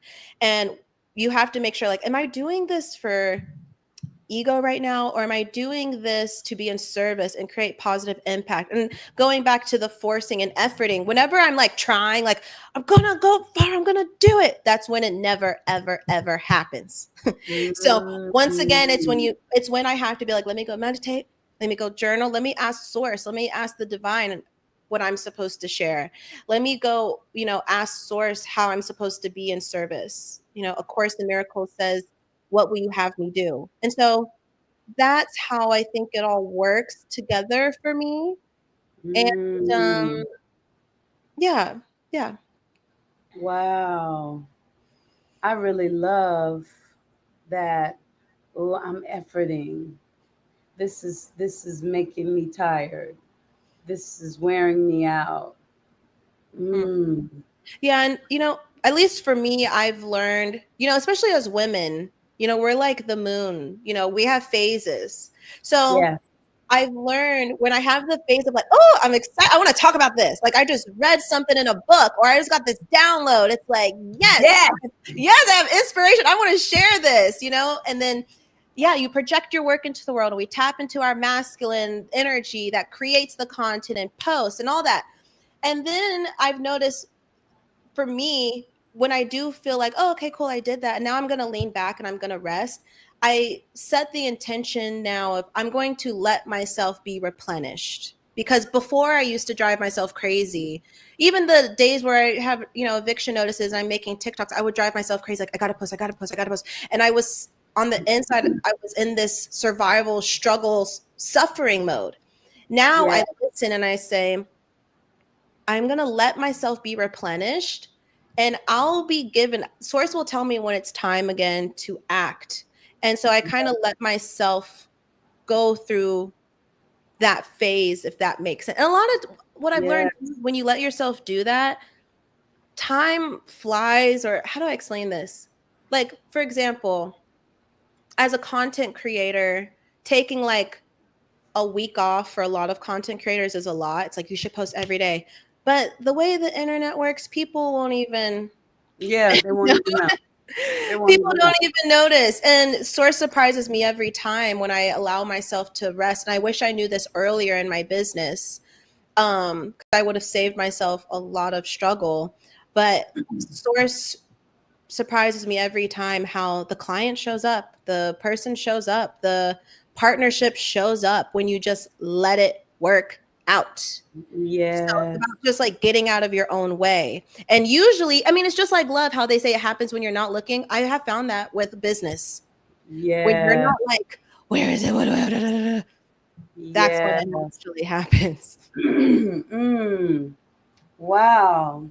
Yes, and what do you do about um if there are people in your life that wear you out, but you love them?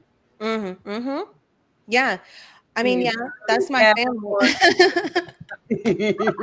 right, right, That's my family. I mean, yeah, that's a part of life. I mean, it's a balance. So it's like I try to challenge myself now to when it comes to family, make sure I am showing up for family, going to family events, this and that. But I also make it a point to like practice boundaries and be Mm, like, okay, it's time for me to go home, or it's time for me to kind of, it's not about distancing myself, but it's just a boundary. It's just a boundary. If my mom starts going off asking a million questions about my relationship or my business, like, okay, mom, I love you so much, I'm going to talk to you later.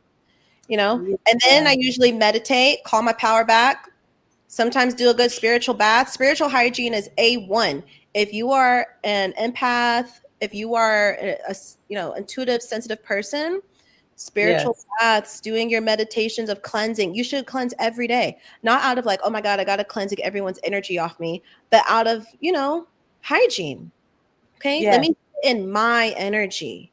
Let me sit yes. in my energy. And that alone will do the work for you too. Wait a minute, wait a minute, wait a minute, wait a minute. So when you take a spiritual bath, do you put oil in the water or Epsom salt or burn candles or magnesium or Yeah. what? So I'm in an apartment complex, so I don't have a bath right now. I wish I had a bath.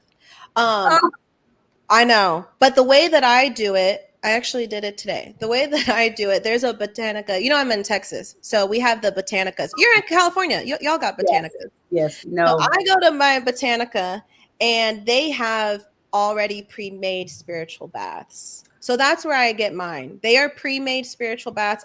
I'm sure if you look up botanicas near you, and they don't cost that much. They're like less than $10. What? Yes. Go to your botanica, tell them you need a good spiritual bath. And What? that's mine has ones for different things. So it has, like evil eye protection. It has a spiritual bath for money, for love. They got everything. And so I do that. And it's like, it comes in like a little, I wish I had it here to show you, but it comes in like a little bottle. And I just take it in the shower with me. And I doused it, in my hands, throw it on my body. I just pray over myself. Also, I mean, you can do this without a, a pre-made one. Some oils that would be good, like rosemary oil is banishing. I want to say like mugwort, Okay. um, things like that. But you can even, honestly, you don't even need all that, to be real with you. Like water itself has a consciousness. So even if you just are in your shower and you speak to the water Yes. and talk to the water and tell it to remove anything that's not yours, that no longer serves you, that doesn't belong with you, that's not for your highest good, to cleanse it from your aura. Or you can even just listen to a meditation. There are plenty of like cleansing meditations out there. I like to connect with the archangels, ask Archangel Michael to cleanse you of anything that's not yours, that doesn't serve your highest good. I do that almost nightly, connecting to the archangels. Um, but yeah, it's that spiritual hygiene is super important. Look, I'm like, I'm just like, look, notes, It notes, feels notes, good. You can feel the notes, difference. notes, notes. Um, ah, I have seen the videos where, and I have tried that, where you take some water and you pray over the water and then Mhm. you drink it. Yes. And Mm. for years, I haven't done it in a long time. I would do visualizations where I would imagine my angels holding a container, and the Ooh. container was filled with love and peace and joy and Mm. abundance and everything that I was calling to me. And they would pour it on me. And as they poured it on me and it went down my body, it erased anything that did. Yes, I love that. That's Yeah, amazing. That sounds perfect. I'm gonna I have to try love it. that. Yes. That sounds so good. Do you wear any crystals for protection? Yeah, Protection I on your left arm, usually even on your right. I'm not real particular about which arm. I usually do. I don't have them on me today, but jade is one I wear a lot. I love jade. And it's protective, but it also attracts abundance. So jade is my like go-to favorite stone. There's usually one I wear almost all the time. Yes. But jade is usually what I wear. Is there anything else I wear? That's honestly like the main one that I wear pretty often. That's my Okay. favorite. That's my favorite stone. You Hmm. know, my in my teachings, we receive with our left Mm, and we give with our right. So if we're holding hands in a circle, it would be like this to keep it going. But mm, if I wore something to protect me, like jade or whatever, it would be mm. on my left arm, my left hand. Actually, I have heard that before. Now that you're saying it, well, when I bought an evil eye bracelet, they were like, "Wear it on your left hand." Yes. So I did hear that before. Mhm, Yeah, mhm, that's good to mhm. remember. Oh my goodness. Oh my goodness. Okay. If if you could if let's see, I kind of wrote it down. If your soul, Uh-huh. this is a hard one. Oh, okay. So Hit me. this one you might want to answer at the end. Oh, This okay. will be in the back of Putting your the mind. pressure on, Tangie. Yes, girl. Yes. If your soul had a playlist, Ooh. Ooh. Oh, I already got some songs. what Oh, already? yeah. Okay, the first one, Michael Jackson, Man in the Mirror. Really? That's my song. I love Michael Jackson. Wow, Love that's a Michael good one. Jackson. Yes, Prince that's too. Love Prince.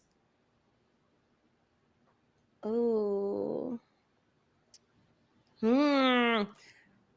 I mean, anything Janae Aiko. I don't know if you listen to her, but yes, yes, that's yes, my girl. And yes, literally anything from her, yes, yes. anything at all. Okay, okay. I'm gonna have to keep thinking, but definitely Michael Jackson, Man in the Mirror. Man in the mirror. That's my song. I mean, he was so ahead of his time. And that song is like that song I feel like encompasses everything. Like, Yeah. it's not about changing the world. When you change yourself, you change the world. And everything is you pushed out. Everything's a mirror. Everything is a Yes. projection, you know? Everything is a It's mirror. all a projection. It's all you. It's all you. Everything is just us. And So, so, y'all, if you're meeting a lot of ugly people, you got to get it together, yeah. right? What are If they you're what's meeting a lot of reflecting back? if you're meeting a lot of beautiful people, if you see people, you say, "Wow, she got it together." Yes, Yeah, yes. absolutely. If Yes. you're It's like we were saying before, the radio station. Whatever you're tuned into, that's what you're gonna experience. yes, if for this year we have um with the new government, we have an amazing opportunity for growth. Yeah. An amazing opportunity. I I love mean, how you worded that. God creates situations for revelation. Yes, yes. So, and we are definitely able to see what's inside of us, because we can be crying, kicking, screaming, fighting. We can take action but stay calm. We can do Yes. nothing. You can really see who you are, because um, this new situation has brought everything to the forefront so that we can all see and we can hear. I equate it to a pimple. So I think that the world had acne for a long time. And we kept putting makeup on and false eyelashes and lipstick and blush and earrings and cute hair, wigs and stuff. And it was all great. But now the pimple, it turned into a big boil, and it Yes. popped. And now it's oozing out. It's It still is. oozing. Yes. Yes. That's exactly it. But once you get all that out, then it can begin to heal. And so I believe, look, I want to wash my hands because of the ooze. I believe, have a choice to treat this wound in different ways. And we can treat it so that it heals clearly and you never knew anything was there. Or we can treat it where it heals with a scar. How are we going to do it? And what actions do you or do the stars say we should take in order to help treat it? And should we do it with ease? Should we, should it feel good what we do? I know I've done some things. Most of the things that I do are mental because, y'all, if you want my help, my brain is where all the power is, more power than me running up and down the street with a sign. But is there energy or any predictions or any suggestions as to what we should do or where we are or anything? Yeah. Loaded question. Such a good question. Well, here's the thing. Despite how things seem and look right now with the current pimple oozing, with the pimple on the stage in the Yes. White House. Yes. Despite how it looks right now, we're actually, again, the angel dragging it. We're actually going where we want to go. So here's the thing. We're going towards New Earth. New Earth already exists, actually. So what do we say when we say New Earth? 5D Earth. So humanity in its love, humanity in its compassion, but also manifesting quicker and faster and more synchronicities also. And New Earth is going to mean different government systems. New Earth is going to mean possibly America looking different, the world looking different. So this is the thing. Our current leader, he isn't the actor on the stage he thinks he is. Okay. The best way I can say this, and some people may not like what I'm going to say. I'm not saying I like him. Okay. Please don't misconstrue my message, anyone listening. But the liberation that we want in terms of New Earth, which is going to have to require some destruction of the systems that none of us like, it's going to happen. He's the catalyst. So he's the actor on the stage that is going to be the catalyst. However, it's playing out in a really scary way. It's playing out he is a mirror reflecting to us the lack of empathy, the lack of compassion, the racism, the narcissism, the greed. So it's playing out in that form. Because while Earth is ascending and people are waking up and people are over the system and people are ready for New Earth, we have that energy moving and being reflected. We also have the darkness being reflected. So it's going to be a wild ride. Age of Aquarius is going to happen in terms of Age of Aquarius means what? It means more community. It means more activism as well, but it means more, I feel like people are going to be like living from the earth more. And I think our education system is going to change. We're going to acknowledge that the kids aren't paying attention in school because they're little indigo star seeds that need to be moving and active, and sitting at a desk all day isn't going to do it. So everything that we're witnessing, which looks really scary, like the education systems, things falling apart, it's because on a subconscious level, we want it to. We want a new system. It's Yeah. just happening in a very chaotic, destructive way because we also have a lot of lack of love. We have a lot of lack of compassion. There are, because so many people are at war with themselves, we're also going to witness the war happening on the collective level, which is also why it's so important right now to be in ease with yourself and to be in love with yourself. Yes. Yes. And to not be at war with others right now, because without getting too much into it, because I don't like going, it's not about conspiracy theories, but we have to be real with ourselves that there is spiritual Yes. warfare and there Yes. is a war on our consciousness that wants us to fight with the keyboard warriors and wants us to be at war with our loved ones, because they know when we're at war with each other in our personal lives, we are manifesting war on a global scale. Yes. So the way Yes. to move on to new earth is to be in love with yourself, love others, okay? I love Extend, y'all. yes, extend love to everyone, and to also be in service and to follow your gifts and your excitement, because that's age of Aquarius. Age of Mm, Aquarius is knowing that your gift contributes to the wider world. And by being selfish, we are selfless and can give mm, more when we do the things that we love. mm. And just knowing that your gifts are a magnet to abundance. And so we're going through the craziness. The pimple is the darkness playing out, like you said. So we have to, like you said, all the things we've been sweeping under the rug, we have to face. And it's the last, it's the darkness last little bouts, because they know that they're losing and they know that New Earth already exists. New Earth is a frequency. So we don't have to necessarily create it. We attune our frequency to New Earth, and then more of it will appear in our reality. Oh, I love all of that. Because don't y'all see, that gives us power. One thing that I kept seeing was like I would see the world and it would just be dark, because Mhm. people were sad and angry and afraid. And then I would see me. Little ball of sunshine.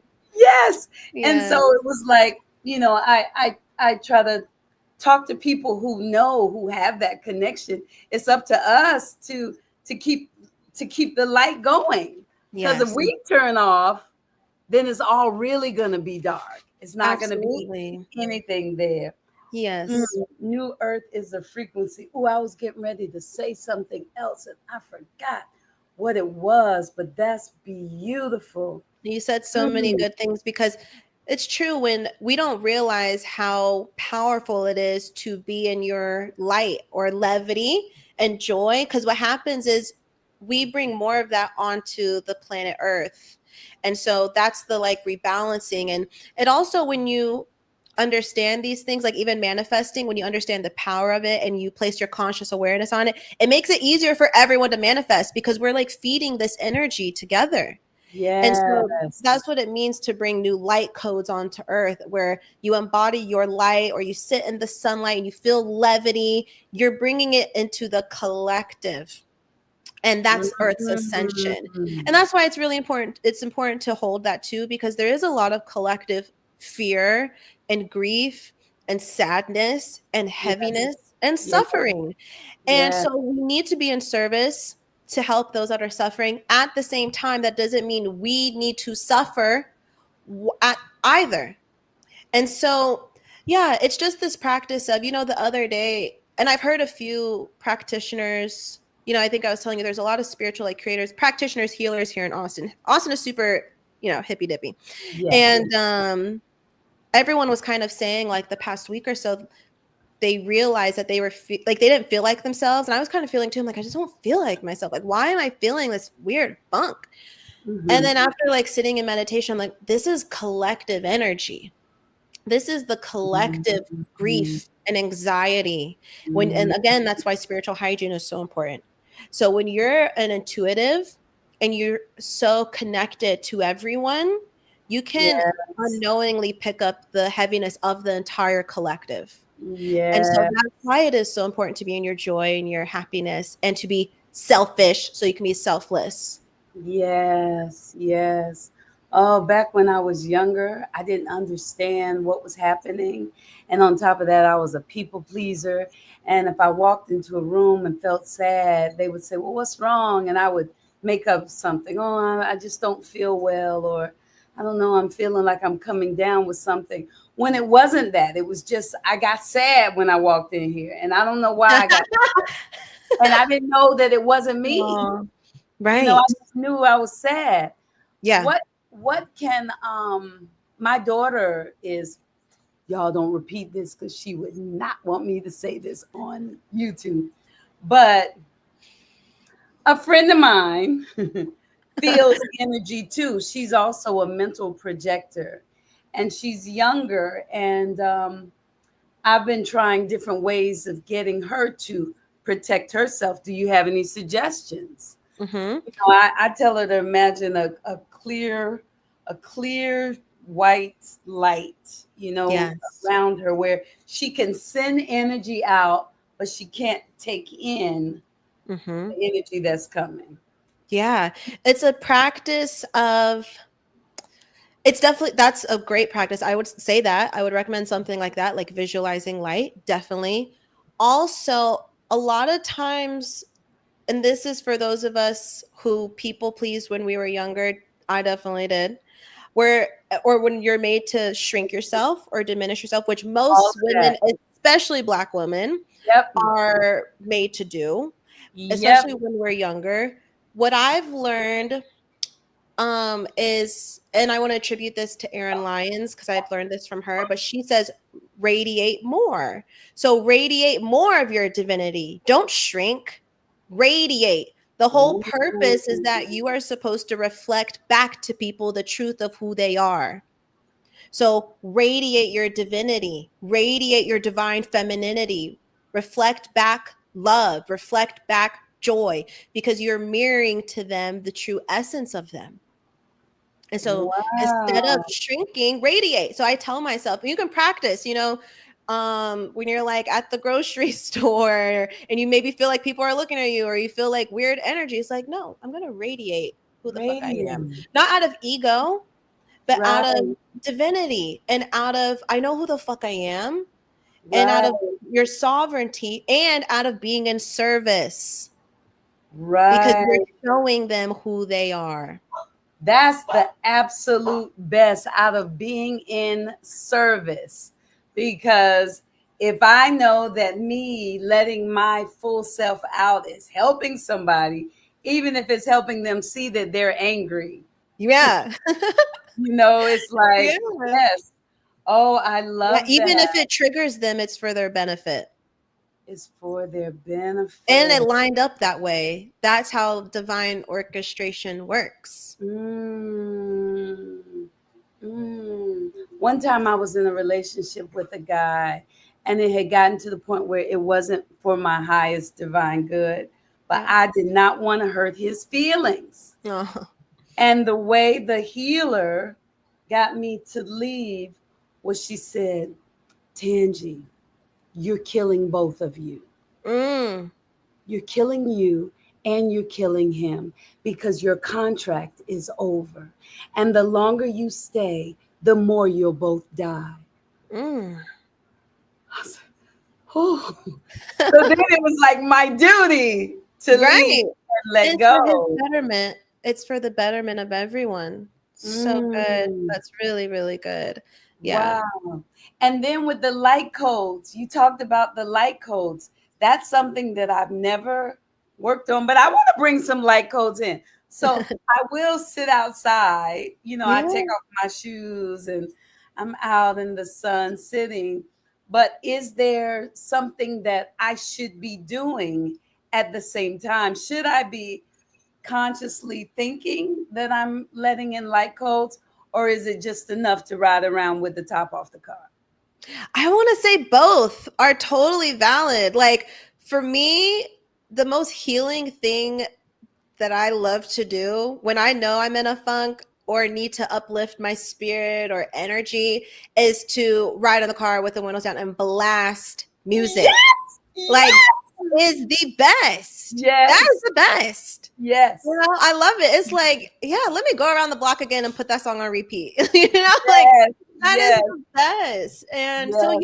yeah, that I think also too, yeah, like actually setting intention around receiving light codes in terms of when the sun is pouring down over you. And it sounds like you're really great connecting with your angels and visualizing light, you know. And you can ask, like, I like to say things like, I like to clear first, so I like to visualize that any energy, I think we've already said this, that doesn't serve me, that doesn't belong with me, that's not mine, help me to release this, return it back to sender, or do whatever is in the highest good for all. And then I like to invite in light codes or new belief systems that I'm ready to embody. So you can always ask. So people forget, you can just ask. If you also are like, I don't know what new belief systems, you don't need to. Just ask the angels to bring you higher belief systems that you're ready to embody and you're ready to receive. You don't even understand. It's like right now, like my body is vibrating. like, like everything. I wish you could feel it. My arms and my legs. I believe it, girl. It's like vibrating to the point where I feel like I'm tomorrow in the sun. I'm supposed to invite in the light codes and the new belief systems. Like I feel like, oh my, do I look different? Can y'all see it? Can y'all see it? You are glowing. Oh my goodness. I feel that. It's like, yeah, it's fun. And the angels are so happy to help us, and they're waiting for us to ask, you know, because everything is our free will. So it's like, just ask, you know, just ask. Just ask. Okay, well, I got another thing to show you. Can I tell you what?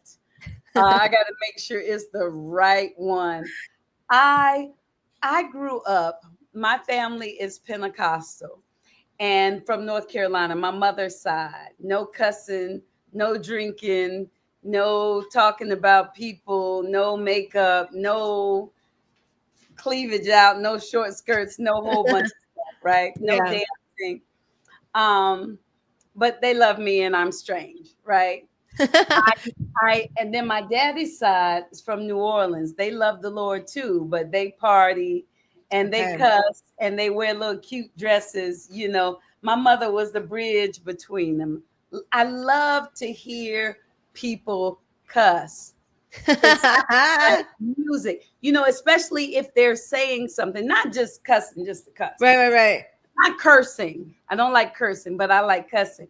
And you do it beautifully. Listen. Yeah. Don't hold back this year. Don't hold back. Because I'll tell you what, not holding back is the exact frequency that will magnetize everything that you're looking for. What's the worst that could happen? Okay, you might confront some shadowy aspects of yourself. Wait a minute. That's not the cussing one. Was that not it? But I put the cussing one in there. I barely remember that one. No, hold on one more time. Okay, take your time. Take your time. I don't think did not put the cussing one in there. I feel like I cuss in a lot of them, so you may not be. Said, I thought it was don't hold back. You said, what did you say? You used the F word. I probably did. And I loved it because you were telling people to come on with it. Here it is. Really? Okay, I don't even remember. Wait a minute. Okay, y'all hold tight for 1 second. It's coming because oh my God, I'm like, what video is she gonna pull up? Okay, wait a minute. But I love it because even in my show, I can't wait for you to see my one-woman show. Yes. Even in my show, I talk about all of that, the spiritual experiences. While this is uploading, the cussing sounds like shit, man. I'm almost scared to hear what video. Don't worry, it's got to upload. Now, where do you go when you need some type of motivation? Oh my gosh, I have some favorite creators that I listen to. So Amanda Francis. Speaking of cussing, you gotta read. Okay, this is not brand deal. I just truly love this book, and a lot of what I teach comes from this book. We did the 5 questions. What do I not deserve? What do I not trust? Comes from this book. It's called Rich as Fuck. See, did y'all hear that? Rich It's called as fuck. Rich as Okay. Fuck by Amanda Francis. You will love that book. Okay. She's everything. I have to be honest, I love her older stuff. Okay. You can watch her videos on YouTube. Her Okay. like 2015. For some reason, the older stuff is just so good to me. Okay. I don't know why. A YouTube channel? Do I have a YouTube? Yes, because I do. I'm not active on it. Okay. What's up? Yeah, I'm not very active on it. Okay. We'll stick with Instagram. Follow her on Yeah. Instagram. Okay, go ahead. Yeah. But yeah, so Amanda Francis, she gets me together. Love her. Okay. Another one, so Brandon Bloom, he has great like meditations, healing meditations, and he does these like healing lives. And he uses this like very unique modality given to him by his angels, which are called the Angelic Collective of Zorbital. Okay. And it's like this healing modality where he helps you kind of find belief systems that you have and he helps clear them. It's like Reiki. A lot of what he does, it's like Reiki. But he's great. And then I love Erin Lyons. She, in my opinion, is the Black woman right now really breaking barriers in the spirituality space. Like she goes there and she talks about all the weird stuff. You know, she talks about star seeds and indigos and she talks a lot about New Earth and she's incredible. And I've actually learned a lot from her when it came to my partnership. I learned a lot from her and her husband. Yes. I learned so much from her in terms of like divine union partnership and what that is and what that looks like and the roles that we play.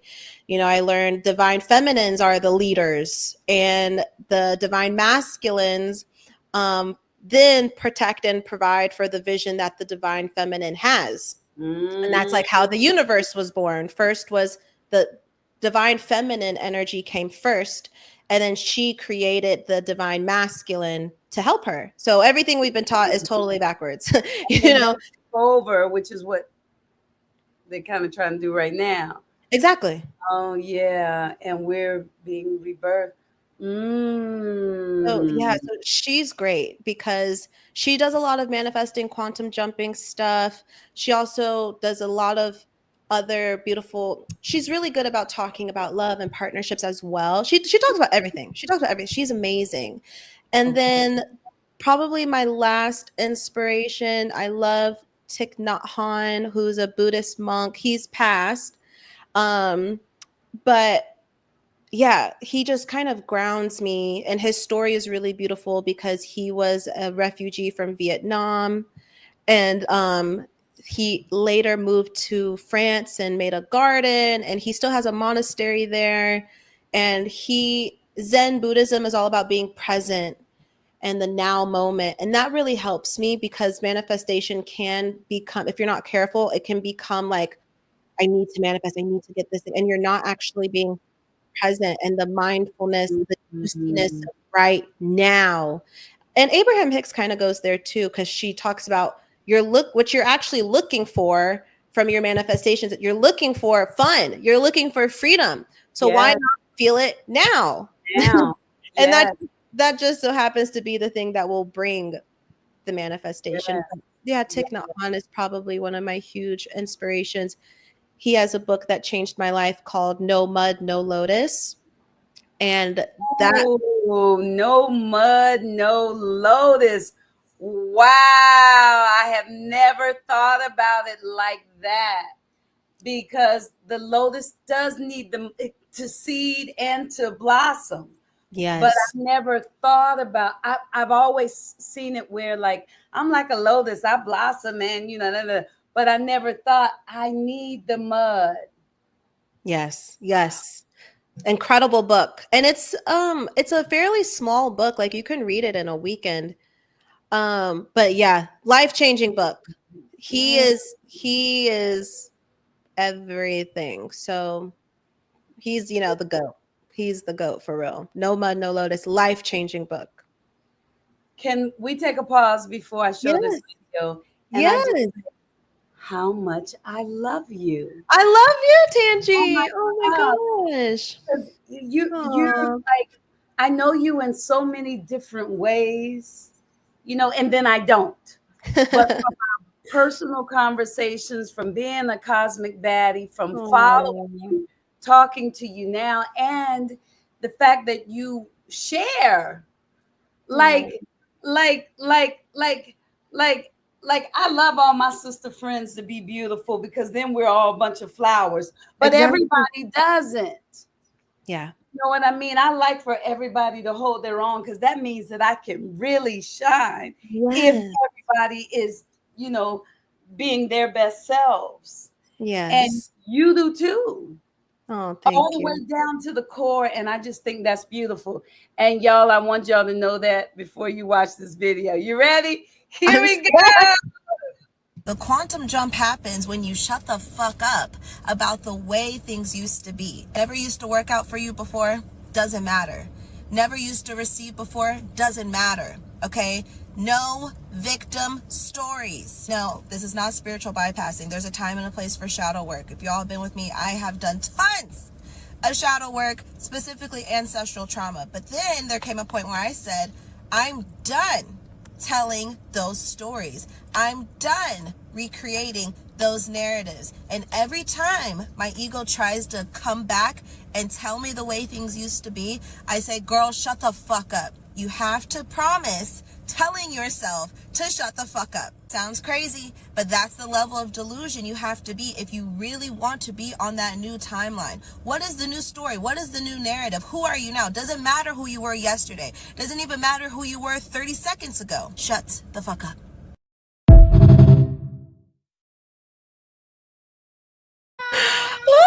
I did cuss a lot in that video. But you had a day. Somebody had called you. I And did. It's the funny part. yeah, somebody had called and they were telling you, but Loren, you don't understand. And Oh you my God. kept trying to give them advice. And then you said, girl, just shut the fuck up. How did you know? What? What? Had your little Starbucks. Stop it. I have had it. Listen, stand in your power. Know who you Yes. are. Speak who you are today. Oh my God. STFU, right? With love and respectfully yours. Respectfully. Oh, look, Alice Respectfully. says she loves that reel. See, see, we love that. Now, this is what people say. Like I've heard Abraham Hicks say that. She says people come to her and they say, "Well, I want to tell you my problem," and she says, "Well, I don't want to hear your problem. No, I got to tell your problem. No, tell me it is who you are today. Well, I need to tell you what my problem is so that I can fix it." And she says, "No, you don't." And then they say, "I want my money back." Yeah. Because they want to talk about what's wrong. We And enjoy justifying it. We're like, this I is why we want to justify it. But look at this and see, and people like to call it spiritual bypassing or toxic positivity. I get a lot of that hate. And it's like, being human, the hard times are super fucking real. But if you were strong enough to let the story go, stop giving it so much life. Stop giving it so much life. Then you would see what a powerful fucking alchemist you are. Then you could see how fast things actually change. We're quantum shifting billions of times per day. Like, you're always in control of the narrative. But the thing, humans love stories. Like, we're really good at creating narratives. We're really good. So, if something bad happens, it's like, of course that happened. That always happens to me. We're really, really good at that. So people enjoy justifying why things are so bad. It's a very sneaky way the ego likes to be a victim. It's super sneaky. Yes. And I've heard my little sneaky thing happen. Like, if there's something that I don't have anymore, I have heard me tell that story why. And then it got to the point where I started hearing me tell the story, and I'm like, why are you telling that story? Stop. Yeah. Stop it, Tangie. Yeah, we all do it. Yeah, yeah. Ooh, ooh, ooh. Mhm. So now with shifting, quantum shifting, I understand the light codes. The ah, shifting. Like I've done meditations for quantum shift. Let me tell you, I did this one meditation. And sometimes I go ahead of myself and I try to see things, but I started seeing things like that were bigger and better than I was imagining. And I was like, whoa, whoa. And it was supposedly one of those meditations that merged your past with your Oh, present. I don't wow. know. But what do you think? How should people go about quantum shifting? Like if that's what these people want to do today, how these people, how do we start? What should we do tonight? Yeah. Well, one, understand that time is not real. So we're always sifting, shifting through energy. And you can change the trajectory that you're on at any point in time. And so when it comes to quantum shifting, so like using your example, well, let's talk about like meditating. So the purpose of meditating and visualizing, the purpose of visualizing, right? And this is like step one that you can do is you visualize. What I like to do is, okay, what is perfect abundance for me? So I like to just get in the energy because you want to keep it kind of general because the purpose is to let your imagination get you into the energy. Okay. So once you do that and you feel perfect abundance for you, so let's say perfect abundance in your work is I feel like I'm connecting with people. I feel, or I'm visualizing people writing in the comments, like, thank you for sharing this podcast. I love that podcast, Tandy. Maybe I'm also seeing YouTube payments come out. I'm seeing Oh, saying, congrats, you are now eligible to receive payments, right? And I'm feeling that excitement and I'm feeling that feeling of relief. I'm feeling like, I did it, I did it, I did it. That's my favorite energy to sit in. Just sit in the feeling of, I did it. Do it for I did it. I did it. Oh my God, I did it. I knew I could do it. I knew I could do it. I knew Source really had my back. That's my favorite. It's like, whoa, it happened. Yes. Or maybe it's the feeling of like, I don't have to worry about money. I can do what I want and I can chill and I'm relaxed. And you sit in the feeling, but excitement is super potent. Excitement is your divine feminine energy because that's our sacral, right? So our sacral chakra, that's what creates Oh, when you're excited, it's a yeah. potent energy that creates new timelines. So a lot of the girls have heard me say this before. It's the same as you have an orgasm and you have a baby. Yes. Yeah. You get Oh, excited oh. and you birth a timeline. This is the thing though, is people think it needs to be exactly how they visualize it. And that's just not true.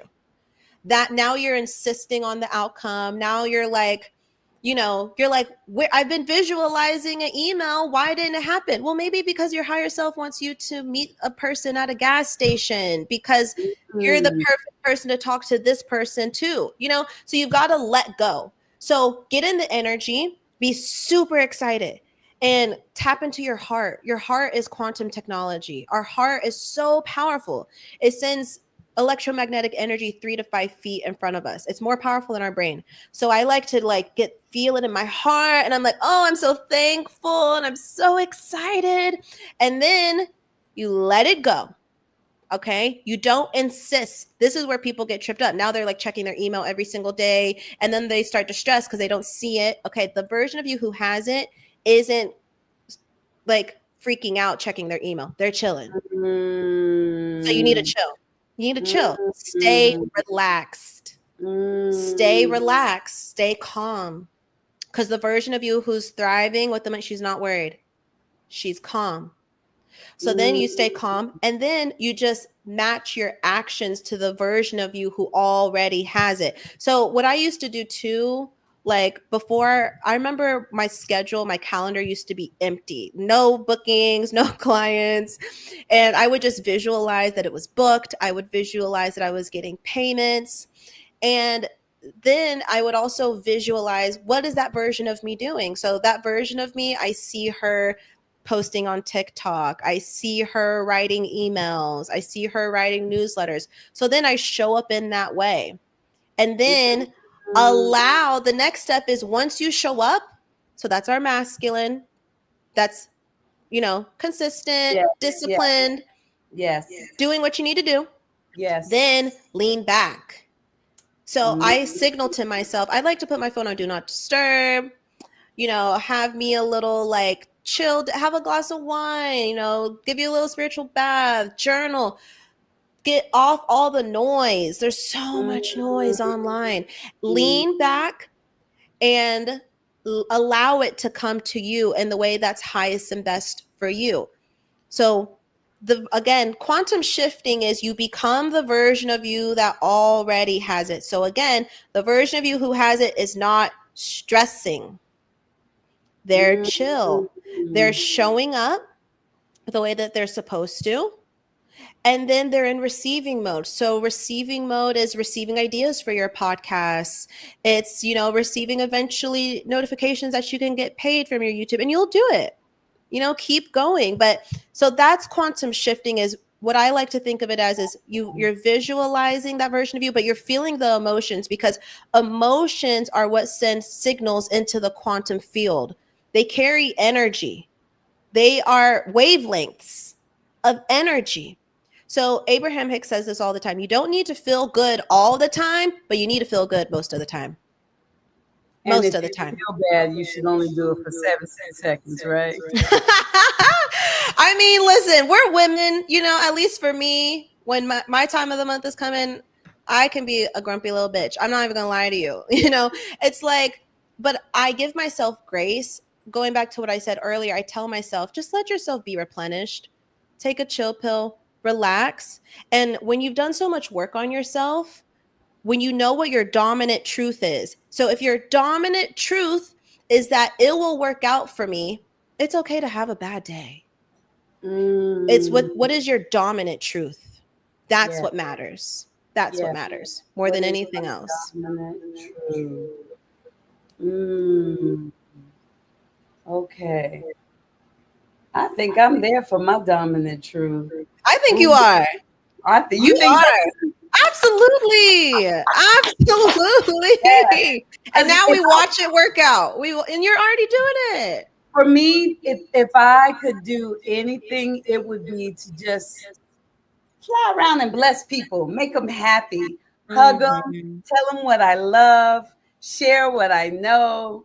Yes. Slip some money in their hands, without anybody seeing me do it, buy them something.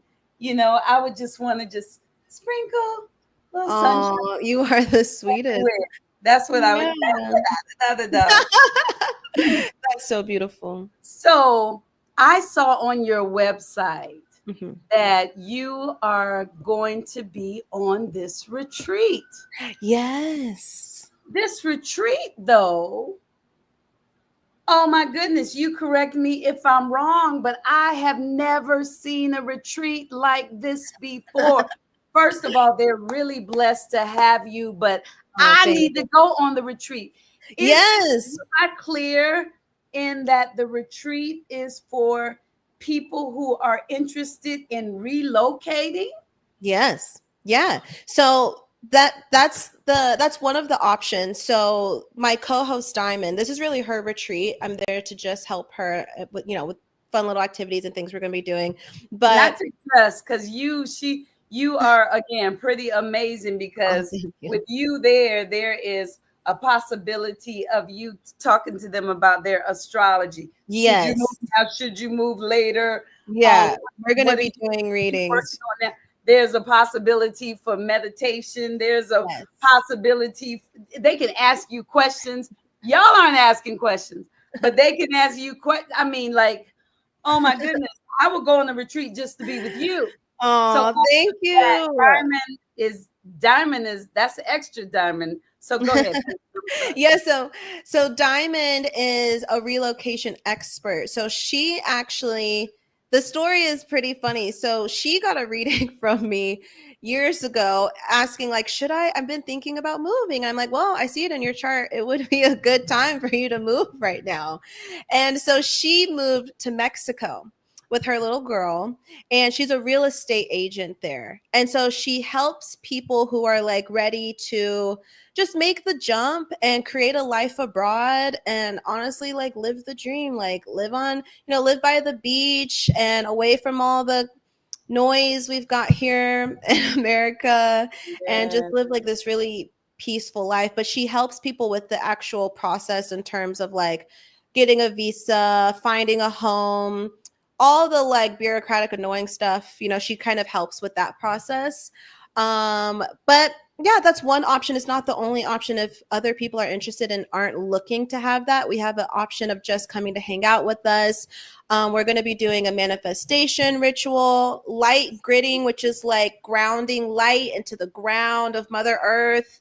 Because there's ley lines. Ley lines are kind of like Earth's, if you think about like the veins of Earth or like key points in like sacred land, Puerto Yes. Vallarta, Mexico has an area where there's that's just like a potent ley line. So we're just going to be Like grounding. Mother Earth's vagina. Absolutely. Yes. Absolutely. Yes. We're all over her right Yes. Yes. Very that. now. Very that. Yes. Okay. Absolutely. Yeah. So we're just going to be like connecting with Mother Earth, going to the beach, and we're going to do a river cleanse. We're going to go in the river, and she has a friend there, I think, that's going to be conducting the ritual. We're going to be doing like cacao ceremony, sound bowl healing. I mean, there's so much that's going to be happening. And I'm so excited. I mean, we leave, it's September 3rd. We leave in like a month, October 6th. So if anyone wants to come, there's a few seats left. And the option to not do the relocation is obviously cheaper. But if you are interested in like looking at real estate and understanding what it's like to move abroad, then Diamond's going to be helping those people with that process. So it's going to be really fun. And it's in Puerto Vallarta. Yeah. And I've never been to Mexico. So I've never been. So I'm really excited. It's going to be my first time, but it's going to be so much fun. Wow. Well, off the subject. So when I'm taking in my light coats tomorrow, yes, I be sending some into the ground or have you my can feet on the ground. Yeah, I mean, you definitely can. I like to visualize that I'm breathing in light, and then when I exhale, I send the light where it needs to go in the body. And you don't have to like try to figure it out or try to understand like, do I need to send it here or there? Just like breathe it into your body,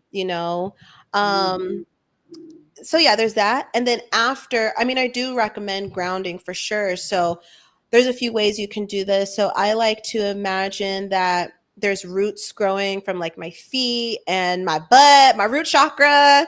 And I'm just, sending it deep into the ground. I just visualize I'm digging it deeper, deeper, deeper, deeper, deeper, all the way to Mother Earth's core. And then you can visualize sending light all the way down into Mother Earth. You can also breathe up healing energy, grounding energy from Mother Earth as well, because she's her own consciousness that wants to help us. So yeah, those are definitely some things you can do if you decide to connect with Mother Earth. Wow. I used to have psychics stop me all the time and tell me I need to be grounded. I need to be grounded. I need to be, and I'd be like, what? And now I'm grounded, but I had to go through some really tough situations to, like, the first time that I was really in my body, like in it, was when I had my baby girl and she was stillborn. It was all through like pain. And then because my angels and all that, we always been tight, and that's all I knew I had. Then I kept saying, God, why? And without going into the whole story, I realized that I was chosen for that soul to feel love in the womb. And then they went on Mm. back. Oh You my know, gosh. the darkness came out, but then I started floating again. Mm. You know, because now I know everything that I was teaching was right. And Yeah. then the next time I fell. I fell Mm. on some skates because remember, I was like, I don't get hurt. So I almost fell, kept staying on the skate, almost fell. Finally, when I started to fall from here to here, time Mm. started going in slow motion. And Wow. I saw me go all the way down, and I saw my head, boom, and I saw my skull burst open and blood Oh my splattered. God. I saw my children come out and see it. And so from here to there, then I had time to tuck. And so I Mm. hit tailbone first and then boom, my head. And I was hurt. Like I couldn't look Mm. over. And I never been hurt before. And I was going to doctors, chiropractors, and they would mess me up. I said, just put me back, you Mm. know. And the last doctor's appointment I went to for that, I remember looking in the mirror and I said, you're grounded. And once I got that realization, then I kind of stayed in. Oh, you remember, because I think I told you all this stuff that Yeah. Yeah, but it's nice hearing it again. That's from a so lighter crazy. perspective. Yeah. Because Wow, when wow, I wow, told wow, you the wow. first time, I was like, why? And now I'm like, you know, Yeah. because I Yeah. know what? This is what it looks like. So, Mm-hmm. what have we Absolutely. learned today, y'all? Oh my goodness. I have so many notes. So many notes. But let's see, some of the major ones I love. Follow your highest excitement. Yeah. Yes. And whatever it is that we're drawing in, those subconscious blocks that we have are a match to them, right? Yes. But Yes. we can ask our angels to help us release any of those blocks. Yeah, Yes. Absolutely. because we want to be a full vibrational match, right? Yes. The questions: if, what in me thinks I don't deserve this? Mm-hmm. Do I not trust myself? And you know what's funny, Lauren? All the things that I've done well, I didn't really know how I did them. Mm. So I didn't trust it. Even with Mm. acting, I liked it more when I had to try. But as a series regular, I don't have to try. I just have to be. And the first Yes. time that I was a series regular, the first time I was so like that the whole experience came and gone before I knew it was there. The next time I was present. The time Mm. after that was present. You don't even know my acting, huh?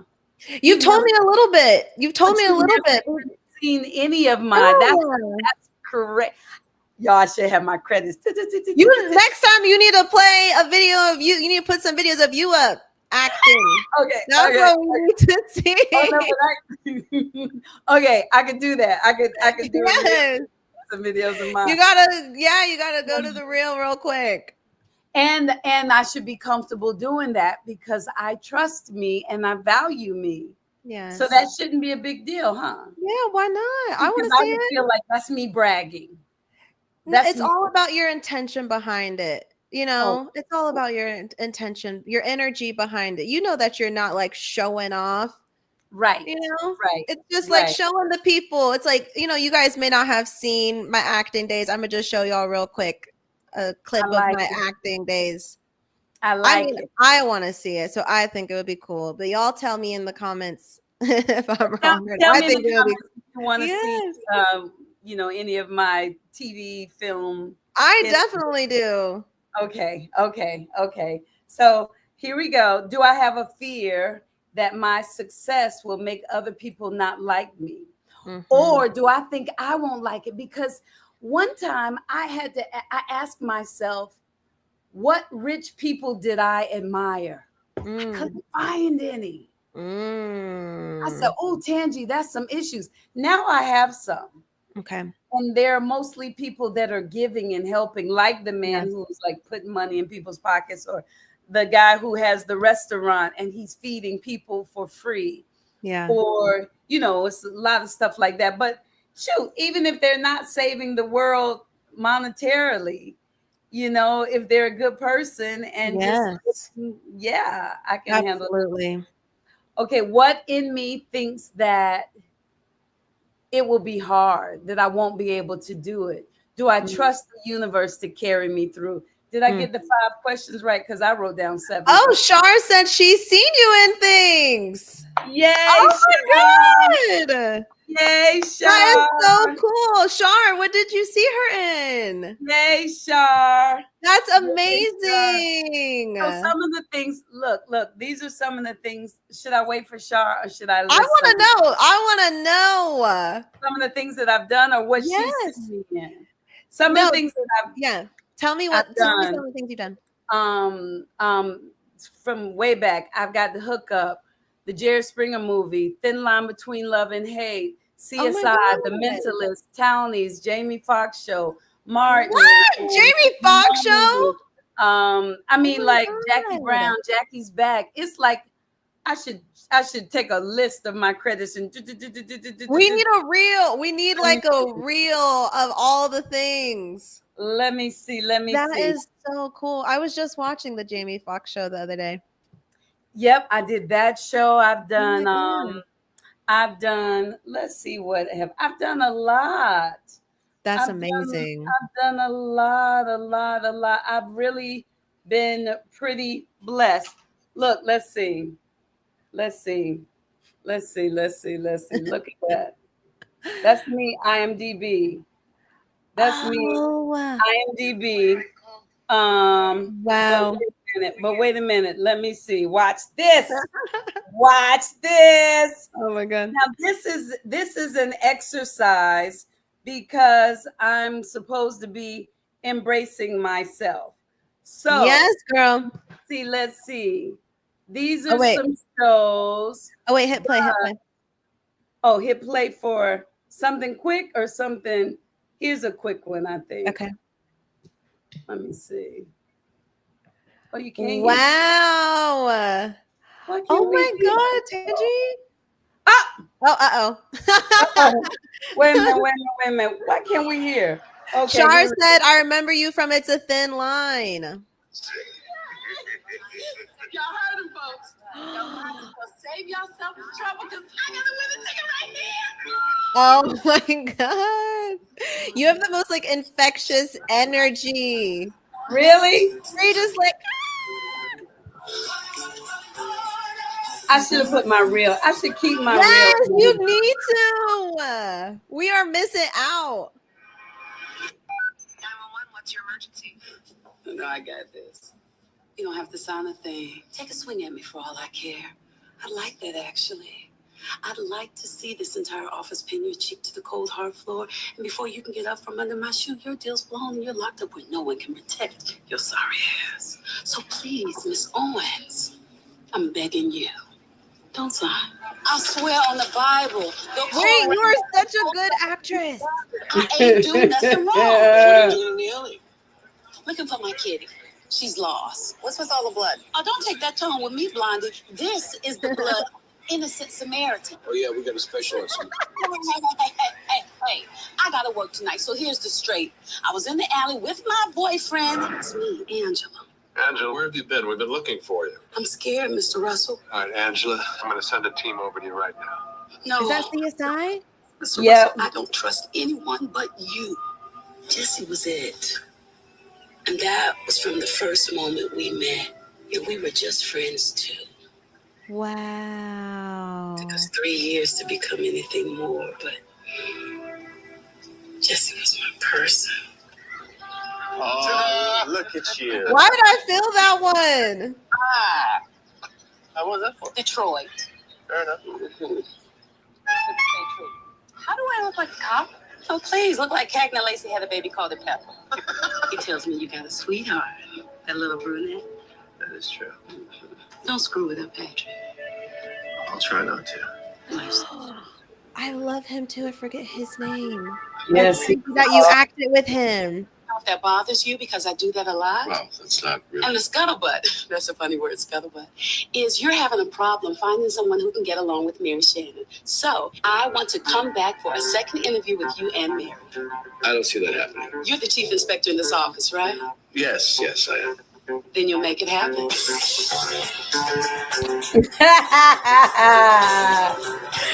Tangie!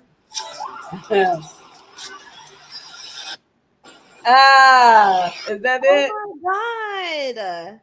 So that's That one. is- I need to do another one. It's all old, all my stuff. Tangie! You are amazing. You are such a good actress. Thank you. You're really good. Thank you. Wow. Wait, so do you still want to act? Are you still Oh my goodness. okay? Yes. Because I'm like, But- you are so talented. Thank you.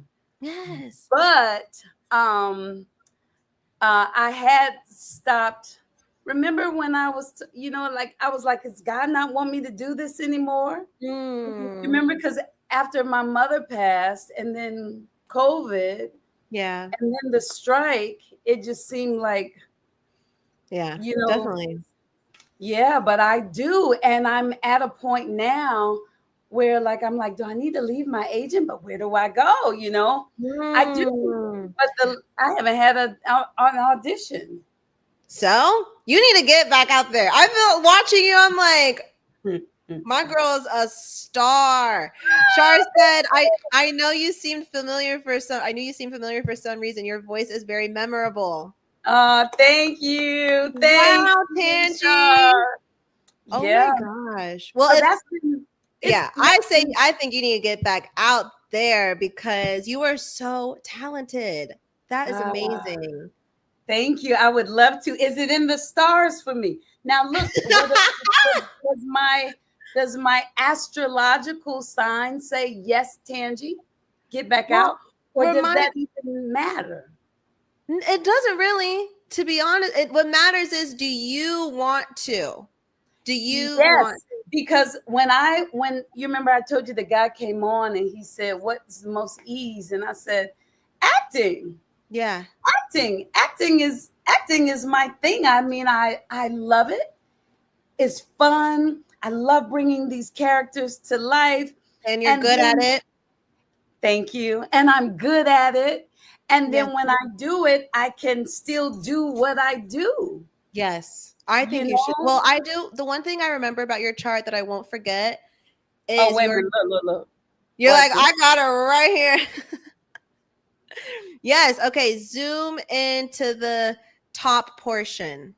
Like the top. Let's see. Where it's like your Taurus section. Oh, wait, look, I just did something that I didn't know I could do. Oh, you may not be able to zoom in. I know StreamYard. Yeah, I don't think okay, that's okay. You can leave it. So that's okay. Okay. So what I do remember is that your North Node and your Moon is so your North Node is Taurus in the 10th house. People who have their North Node in the 10th house, it is very unlikely for you not to become well known. Does that make sense? That's nice. Okay, yes. The North Node or the 10th house, where your North Node of destiny. So it's like what you are meant to become and accomplish this lifetime and embody, and what you have to learn to embody a little bit more, because the North Node is like, it's new karma is what we call it. So it's sometimes a little bit uncomfortable to step into because we haven't done it yet, but you're meant to embody it. Okay. So yours is in Taurus in the 10th house. Taurus, well, let me talk about the 10th house. The 10th house is the house of success, recognition, fame even. I think we've talked about this before. I told you, I'm like, your purpose looks it's strong. Yes. And it's also Taurus is a stable energy. It's a grounded energy.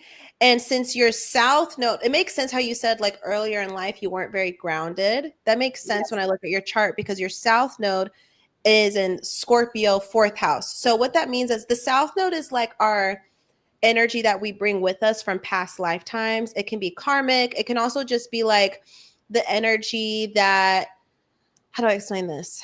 It's like our comfort zone. It can be it's also our gifts and what we're good at, but it's also like we need to learn to kind of get out that a little bit because it can hold us back if we're too deep in it. When it's Scorpio, that can be like emotional chaos. That can be the depths of our emotional world. A lot of times too, when people have their South Node in the 4th house like you do, it can be like you have to learn how to get out your comfort zone a little bit. You have to get out of your emotional comfort, like being comfortable in like the emotions of things. And a lot of times when we're too, this is the best way I can explain it. This is kind of what I'm seeing in your chart. When we're like, when we have too many ideas or too creative or we're too much in our, when we're not grounded, Yes. it's actually because we're too much in our feminine. Okay. And Yeah. Scorpio is a more feminine energy. And so Taurus is a more masculine energy, like it's grounded and disciplined. You know, Taurus is a builder. And so Yes. you kind of have to challenge yourself. Your Scorpio energy is one of your gifts. Like I said, it doesn't mean we let go of it. It means it's what you're naturally good at, but it Yes. can hold you back if you stay too comfy there. So when I move in ease, I can't be in too much ease. I got to get up some. well, you know, I like to ask myself, what if it's easier than I think to do the thing I need to do? You know, that's what Bashar says abundance is. The definition Bashar says of abundance is doing what you need to do when you need to do it. Right? So Yeah. what if it's easier than I think to like send the email, to call the person? Like we can set intentions around the things we have to do so that they are easy or that they fall into place with ease for us. So that's what I like to do to kind of get myself moving, you know? So it doesn't mean though that life, well, I feel like I'm not supposed to go there in terms of, I was going to say, it doesn't mean life doesn't have challenges, because it does. It's how you react to them. That's the name of the game with quantum shifting and manifesting. You create a new state of being. So this state of being, and when it looks like it's not happening, do we scramble and freak the fuck out? No, we don't. No, We're we chill. don't. We're calm. Yes. Yes. That's the new state of being. So yeah, it doesn't mean that.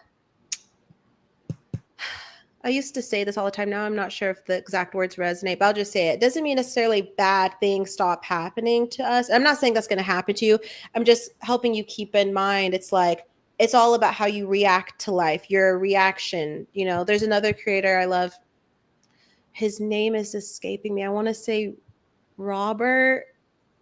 His mentor is RJ Spina, who I love, who has this book, Super Consciousness. Is this it here? Oh, yeah, here it is. I love this book too. Oh, Access Super Consciousness by RJ Spina. Okay. But he always says perception is creation. Perception is creation. Whatever you perceive, you're creating more of.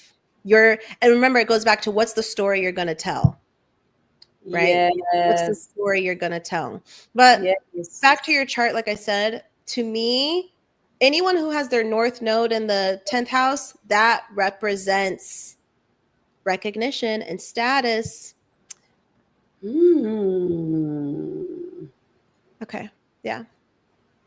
Recognition and status. Yes, ma'am. Okay. And finances.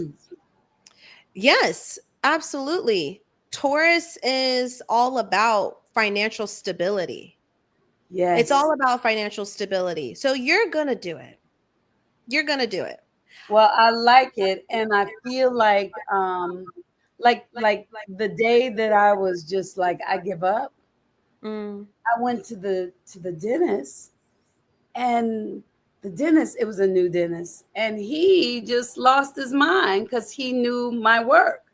Wow. I mean, he really got excited and gave me discounts and all sorts of things. So, okay, I like it. I like it. I like it. I like it. Well, Oh my goodness. Now y'all get to hear too how a reading sounds.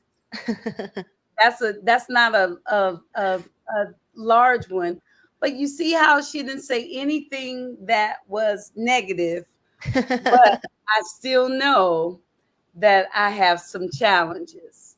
But we all have Well, challenges. yeah, exactly. Yeah, yeah. That's life. So That's being human. right, that's a part of us being human. Yes, yes. Well, I'm excited. I got a whole bunch of books. I learned how to light grid. Is Yes. it light grid? Yeah. Light gridding. Grounding light into the earth. Light gridding. Um, what is this? Oh, I love that sisters, when we walk into a room, we're supposed to radiate our energy, not shrink, because that's a big thing, especially with Black women.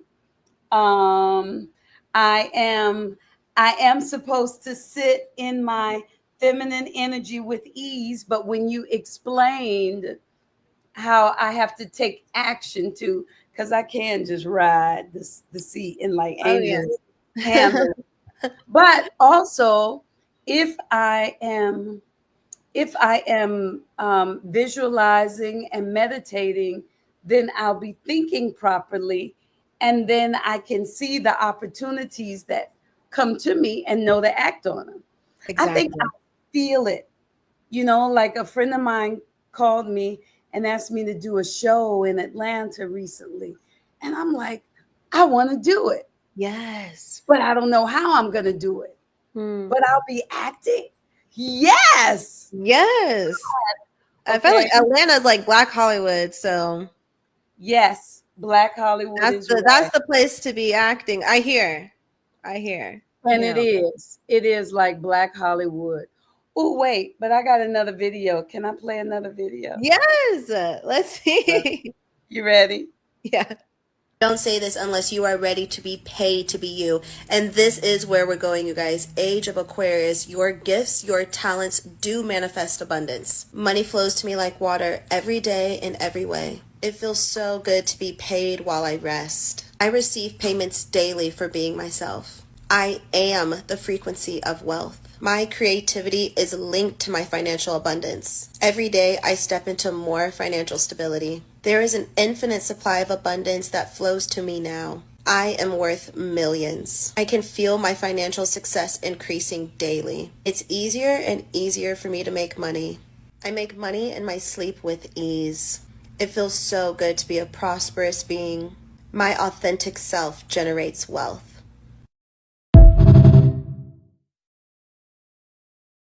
Okay, wait a minute. Right? Right. Everything comes down to the same stuff, though. Like my authentic self generates wealth. Um, Ease. What's fun? Human design, astrology. We were all created for a specific purpose. Even that everything that's happening in the universe right now, a Yes. specific purpose. And that's why, I can't really get mad at anybody. Even if I date somebody who is a knucklehead, because they bless me to find other pieces of myself. Guess kind of make it a game. Okay, here we go. Let me see what else we have. The J for protection. Yes. Um, Things in the world as we know it aren't in alignment for. I don't remember that. I was writing quickly. Cosmic intelligence always wants me to win. Absolutely. Always. So we have to remember that too. Always wants you to win. God is on your side all the time, no matter Yes. what's happening. And for me, I would always think about Paris Hilton. Like Paris Hilton, if she doesn't have her purse, she's not worried. Walks in and she wants something, she's not I worried. love her so much. I Yes. love Paris Hilton. She's like DJing now, living her best life. And yeah, Doing what she makes didn't, her happy. yeah, and she didn't have it easy either. Like she had millions of dollars, but I know she wrote a book talking about how I forget where she got sent away to, but they were doing, it was like child abuse, and it was, I don't know all of the story, but I know she wrote a book about it and how she was at this facility where they were abusing children. And so I love her. See, and that's another thing. Like, whatever family we choose to incarnate in, we chose that particular family so that we can get those lessons and go out and do whatever it is we're supposed to do. Like, Absolutely. everything, all the puzzle pieces fit together. It does. I mean, really, right? It does. It really does. So you just can't get mad. Even, yeah. Okay. Okay. With my highest acceptance, let myself be replenished. Mhm. That's me. Now, I would suggest you become a cosmic baddie or find out your human design and your strategy and authority so that you'll know how to move forward and how to replenish yourself, right? Mhm, mhm. I like you said, source will tell me when it's time to act again. And when I hear it, I just got to act on it, because earlier this year, somebody reached out to me about doing trips. Mm. I thought, "Oh, that would be fun, traveling with my people, Yes. to places that I want to go to." And then you know what I thought? What if nobody wants to go? Mm. And I didn't do it. Mm. Yeah. Yeah. The Didn't do it. limiting beliefs won that time, and it happens. Yes, It really happens. and that's because my feminine wanted to do it, but my masculine was like, I don't know what to do. How are we But gonna do it? Yeah. yes, but if you said, Tangie, I'm planning a trip. I want you to come. I want you to come and I want you to entertain the people. I want you to host. I want you to keep them comfortable. I want you to take them through different parts of the city. I would be like, yes. So Yeah. I need to go back and do it. You should to do go back. it. I If should someone's do it. reaching out to you for the trips, absolutely. Got the invitation and everything. Wait for the invitation. Strategy and authority. Yes. Okay, so meditate and call my power back. Spiritual baths, y'all. She mentioned we all have to find botanicals. I did the research. Oh, baby, my baby's coughing. My dog. Aw. I did the research. Mine's looking at me like, I'm ready to go outside. He's Yeah, so take me impatient. outside. Maybe that's why he's coughing. Okay, we'll hurry. We'll hurry. It's okay. We do have botanicals in California. Rosemary oil, all of that's good for the water. Absolutely. Release, just a lot of meditations. A lot. If you're a cosmic baddie, I'm gonna tell you again because I love it. You have access to all of Ren's meditations. I think I have a free one on my website too somewhere. I think I have a timeline jump one that's free. I want to say I usually have one or two that are free. So, and there's some on my YouTube. I need to put more, but there's free if people need free ones. I'm gonna Just find everyone. your YouTube tonight because I Yeah. don't even know. That's Lauren Janelle too. It's Lauren Janelle CO. Janelle, what does the CO stand for? I don't even know. When I made my website, they didn't have a .com. They had a .co. So I just was like, okay. So I just used that across the board, but it don't have no meaning, honestly. There's a Lauren Janelle toner and skincare. That's not you, is it? Oh, Okay. I do not have that. All right. Will you please come back on the podcast? Absolutely. Yes. Okay. Please have me back. I've had the best time. I've had you were just so much fun, Tangie. And I just want to say I appreciate you so much. I appreciate your energy so much. What you're doing on the planet. You just have this pure soul. You really do. And I just appreciate you and I honor you as a beautiful teacher, as a star goddess actress, and divine, divine feminine, and creator. You are just so powerful, and you're just so lovely to be around. And I appreciate you, and I can't thank you enough for having me on your amazing show. Oh, you are so wonderful. Yo, this about to be a love fest I know because we're just gonna tell each other how much we love each other the last 20 minutes. yes, We stop. yes. Thank you. Thank you. No, but that's so good for me. And because what am I working on? That imposter syndrome. Yeah. And There's nothing to be. How can you be an imposter when you are everything? You are oh, everything. You are yes, everything. yes, Imposter or what? Imposter or what? Please. right, right. Please. In a world of illusions, you are the truth. Okay? I love it. I Yes. love it. Yes. Okay. Absolutely. Okay. Okay. Well, thank you.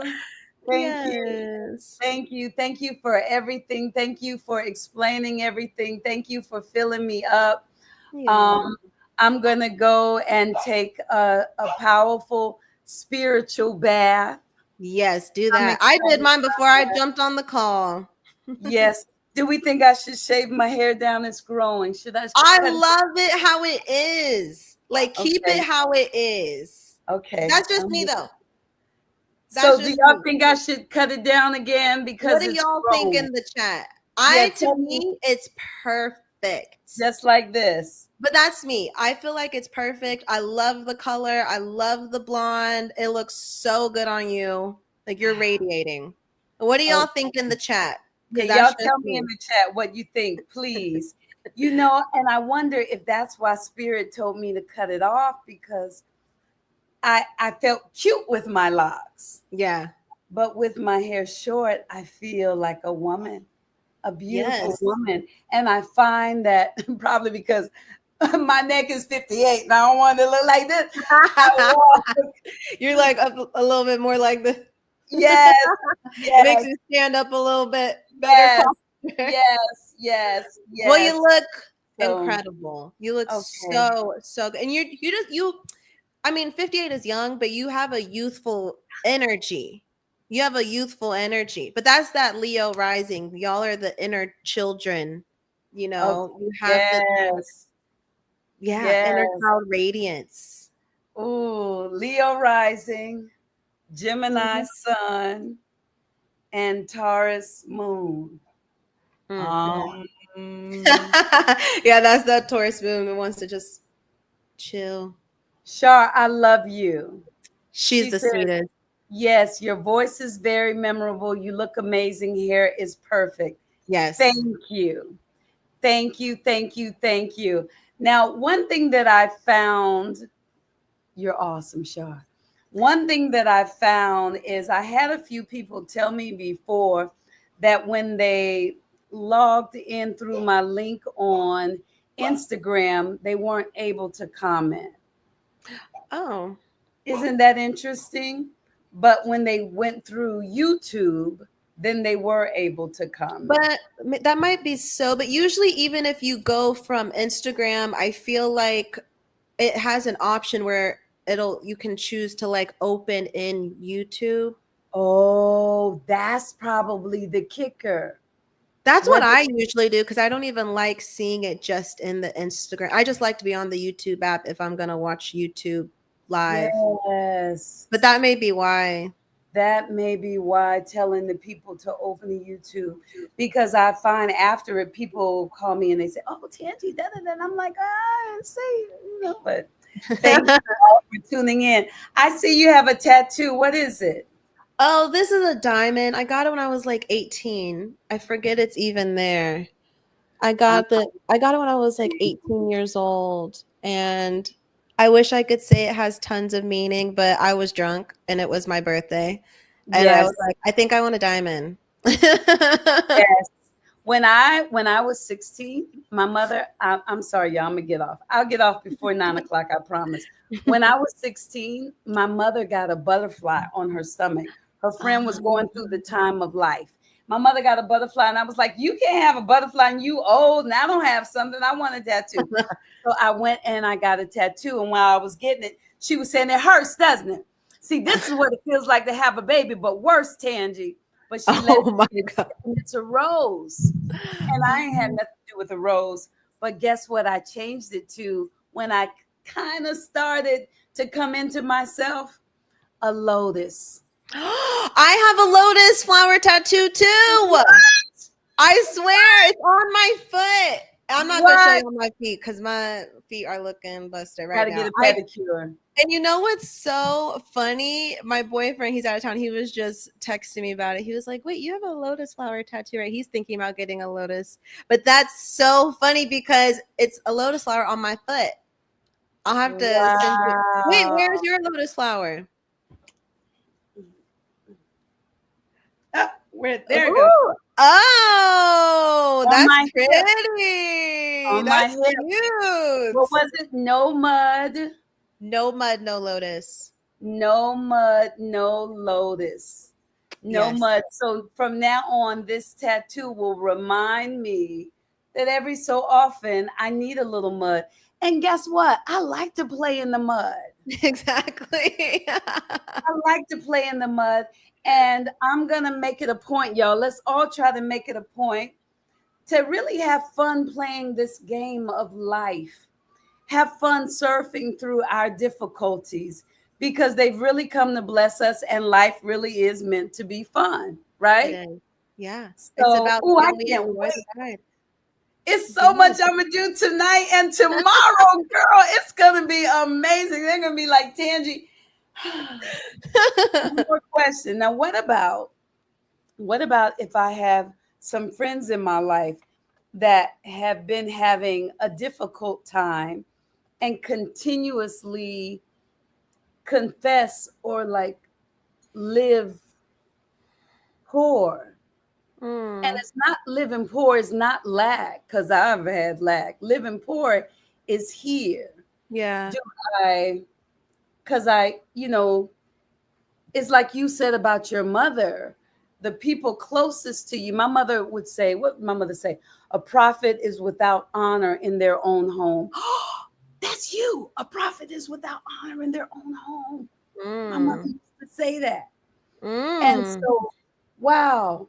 And so what would we do? Because once we start speaking something different, I guess just let them get annoyed, and those who can handle it will stay, and those who can't will slide away. Yeah. Yeah. I think, I have that as well. And the best thing you can do is kind of what we said earlier, like radiate back to them the truth of who they are and extend them compassion. So one, we all know this, right? Like, misery loves company, right? We know that. So one, be there as a friend, but boundaries. Okay. Yes. Boundaries. If it gets to the point where you feel like it's draining your energy, where you feel like it's too much for you, even though you are trying to help them, even though you're trying to give example, if they are stuck in victimhood, if they're stuck, I forget who says this too. I think it might be Bashar, but he says everyone is where they want to be vibrationally. Everything is what? Everyone is where they want to be vibrationally. So, and Abraham Hicks talks about this too. Everyone's choosing their reality. That's why a lot of people don't really like the spiritual journey, because you have to take acceptance for where you are. And that's hard when you realize it's all you pushed out. So a lot of people don't want to do that. A lot of people, again, subconsciously enjoy victimhood. We all go through periods of that. I definitely did. Yeah, I have to, where it's comfortable. It's comfortable. The ego loves it. Are you kidding? Because it's a false sense of power. Yeah. So what I try to do is I really for me, it's all about extending compassion with boundaries. So extend them compassion because they may not be ready to step into their sovereignty yet, but also don't see them as a victim either, because they have a higher self who's ready to return back to home, return back to their autonomy and power when they're ready in perfect divine timing. Like, we're no better than them, right? Yes. Everyone's soul has a divine orchestration of their evolution of returning back to self and becoming the own ascended master of their own life.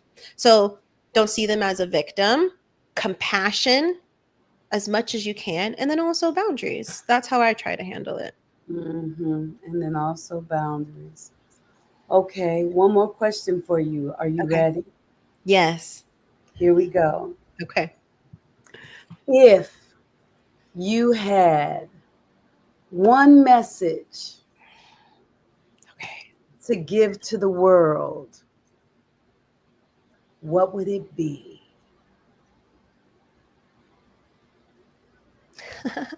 It's hard to reduce it down to one. I know. I want to say two. Okay, what about this? What about if I gave you have 1 minute? Okay. So I would say you can't fuck it up. Like, you can't fuck up anything. It's impossible because your higher self designed all of this for your highest good. Your higher self designed everything for you to return to you and to return home and return to the divine and to leave illusion. So you can't fuck it up. There's nothing in your power that you can do to fuck it up because your higher self is such a genius, is connected to source. It designed everything you're experiencing to bring you back home. The other thing is to go drive around with the windows down and blast your music on repeat. And remember that you're that bitch. And that's it. That's it, really. You know I'm gonna have to post that. I love that. Yeah. Oh my goodness, I wish I could cuss. Don't fuck it up. How does that sound? Don't fuck it up. Yeah, And you remember can't. that bitch. You can't. That mine out my mouth. Oh my goodness. How's that sound coming out my mouth? Sound good? Did it sound good? Don't fuck it up. It sounded amazing. That bitch. Someone wants a translation into Portuguese. Right. I am dead. That's funny. I love it. Don't fuck it up. And You remember can't. the You best bit. can't. You can't fuck it up. It's impossible to fuck it up. Even if you tried, you can't. You cannot.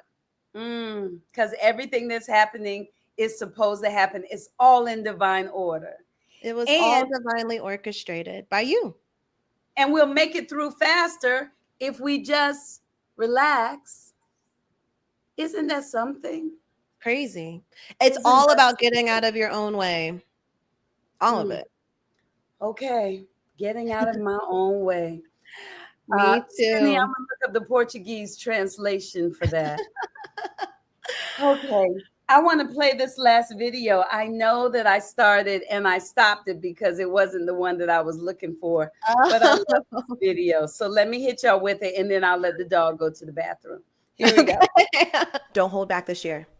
Don't hold back. Because I'll tell you what, not holding back is the exact frequency that will magnetize everything that you're looking for. What's the worst that could happen? Okay, you might confront some shadowy aspects of yourself, maybe other people. Are you not capable? Are you not worthy? Are you not powerful? You can be a being of love and stand in your power. Okay, I love you. I love you too. And I love that cute little outfit with the little cute little skirt that you had on. Love it all.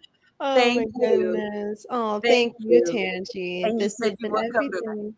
Oh, absolutely. Okay. We had too much fun. We had too much fun. I'm gonna have to come to Houston.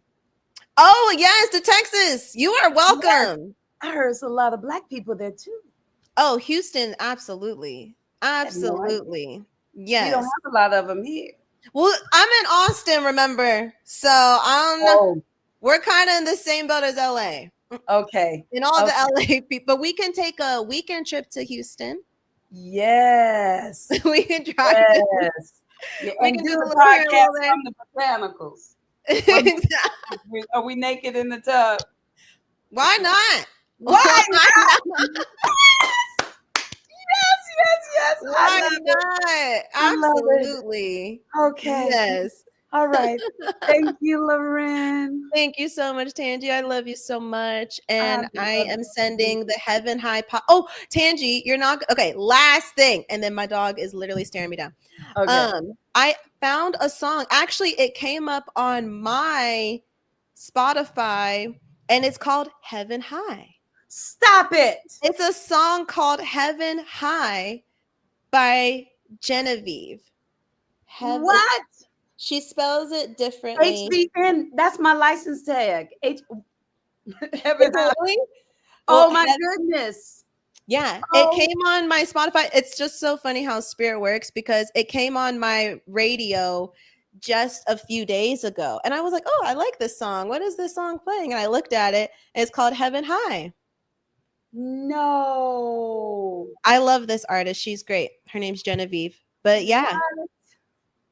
Mm-hmm. Oh my.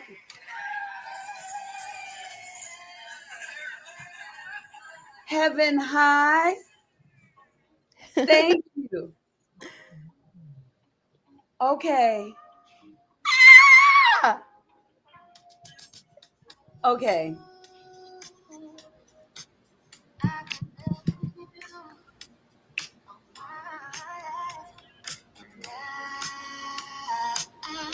What?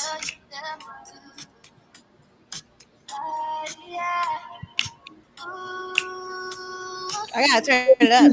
Genevieve, I love it. Thank you for telling me. Absolutely. Wow. Yeah. It's a great song. Okay. Y'all are on the same wavelength. Y'all are getting the same downloads. You know how long I've been saying Heaven High? I remember you were saying you've been saying this for years, right? 1995. Oh my God. I was broke. And that Gemini had a lot of time to think. And I sat in that little apartment and I said, hello? I don't want to say that. And I prayed for something else. Okay, I got to let you go because I can talk all night. I know. We'll just keep going. I love this. Y'all, I'm going to play my opening one more time because it makes me happy. And then I'm getting off. Here we go. You ready?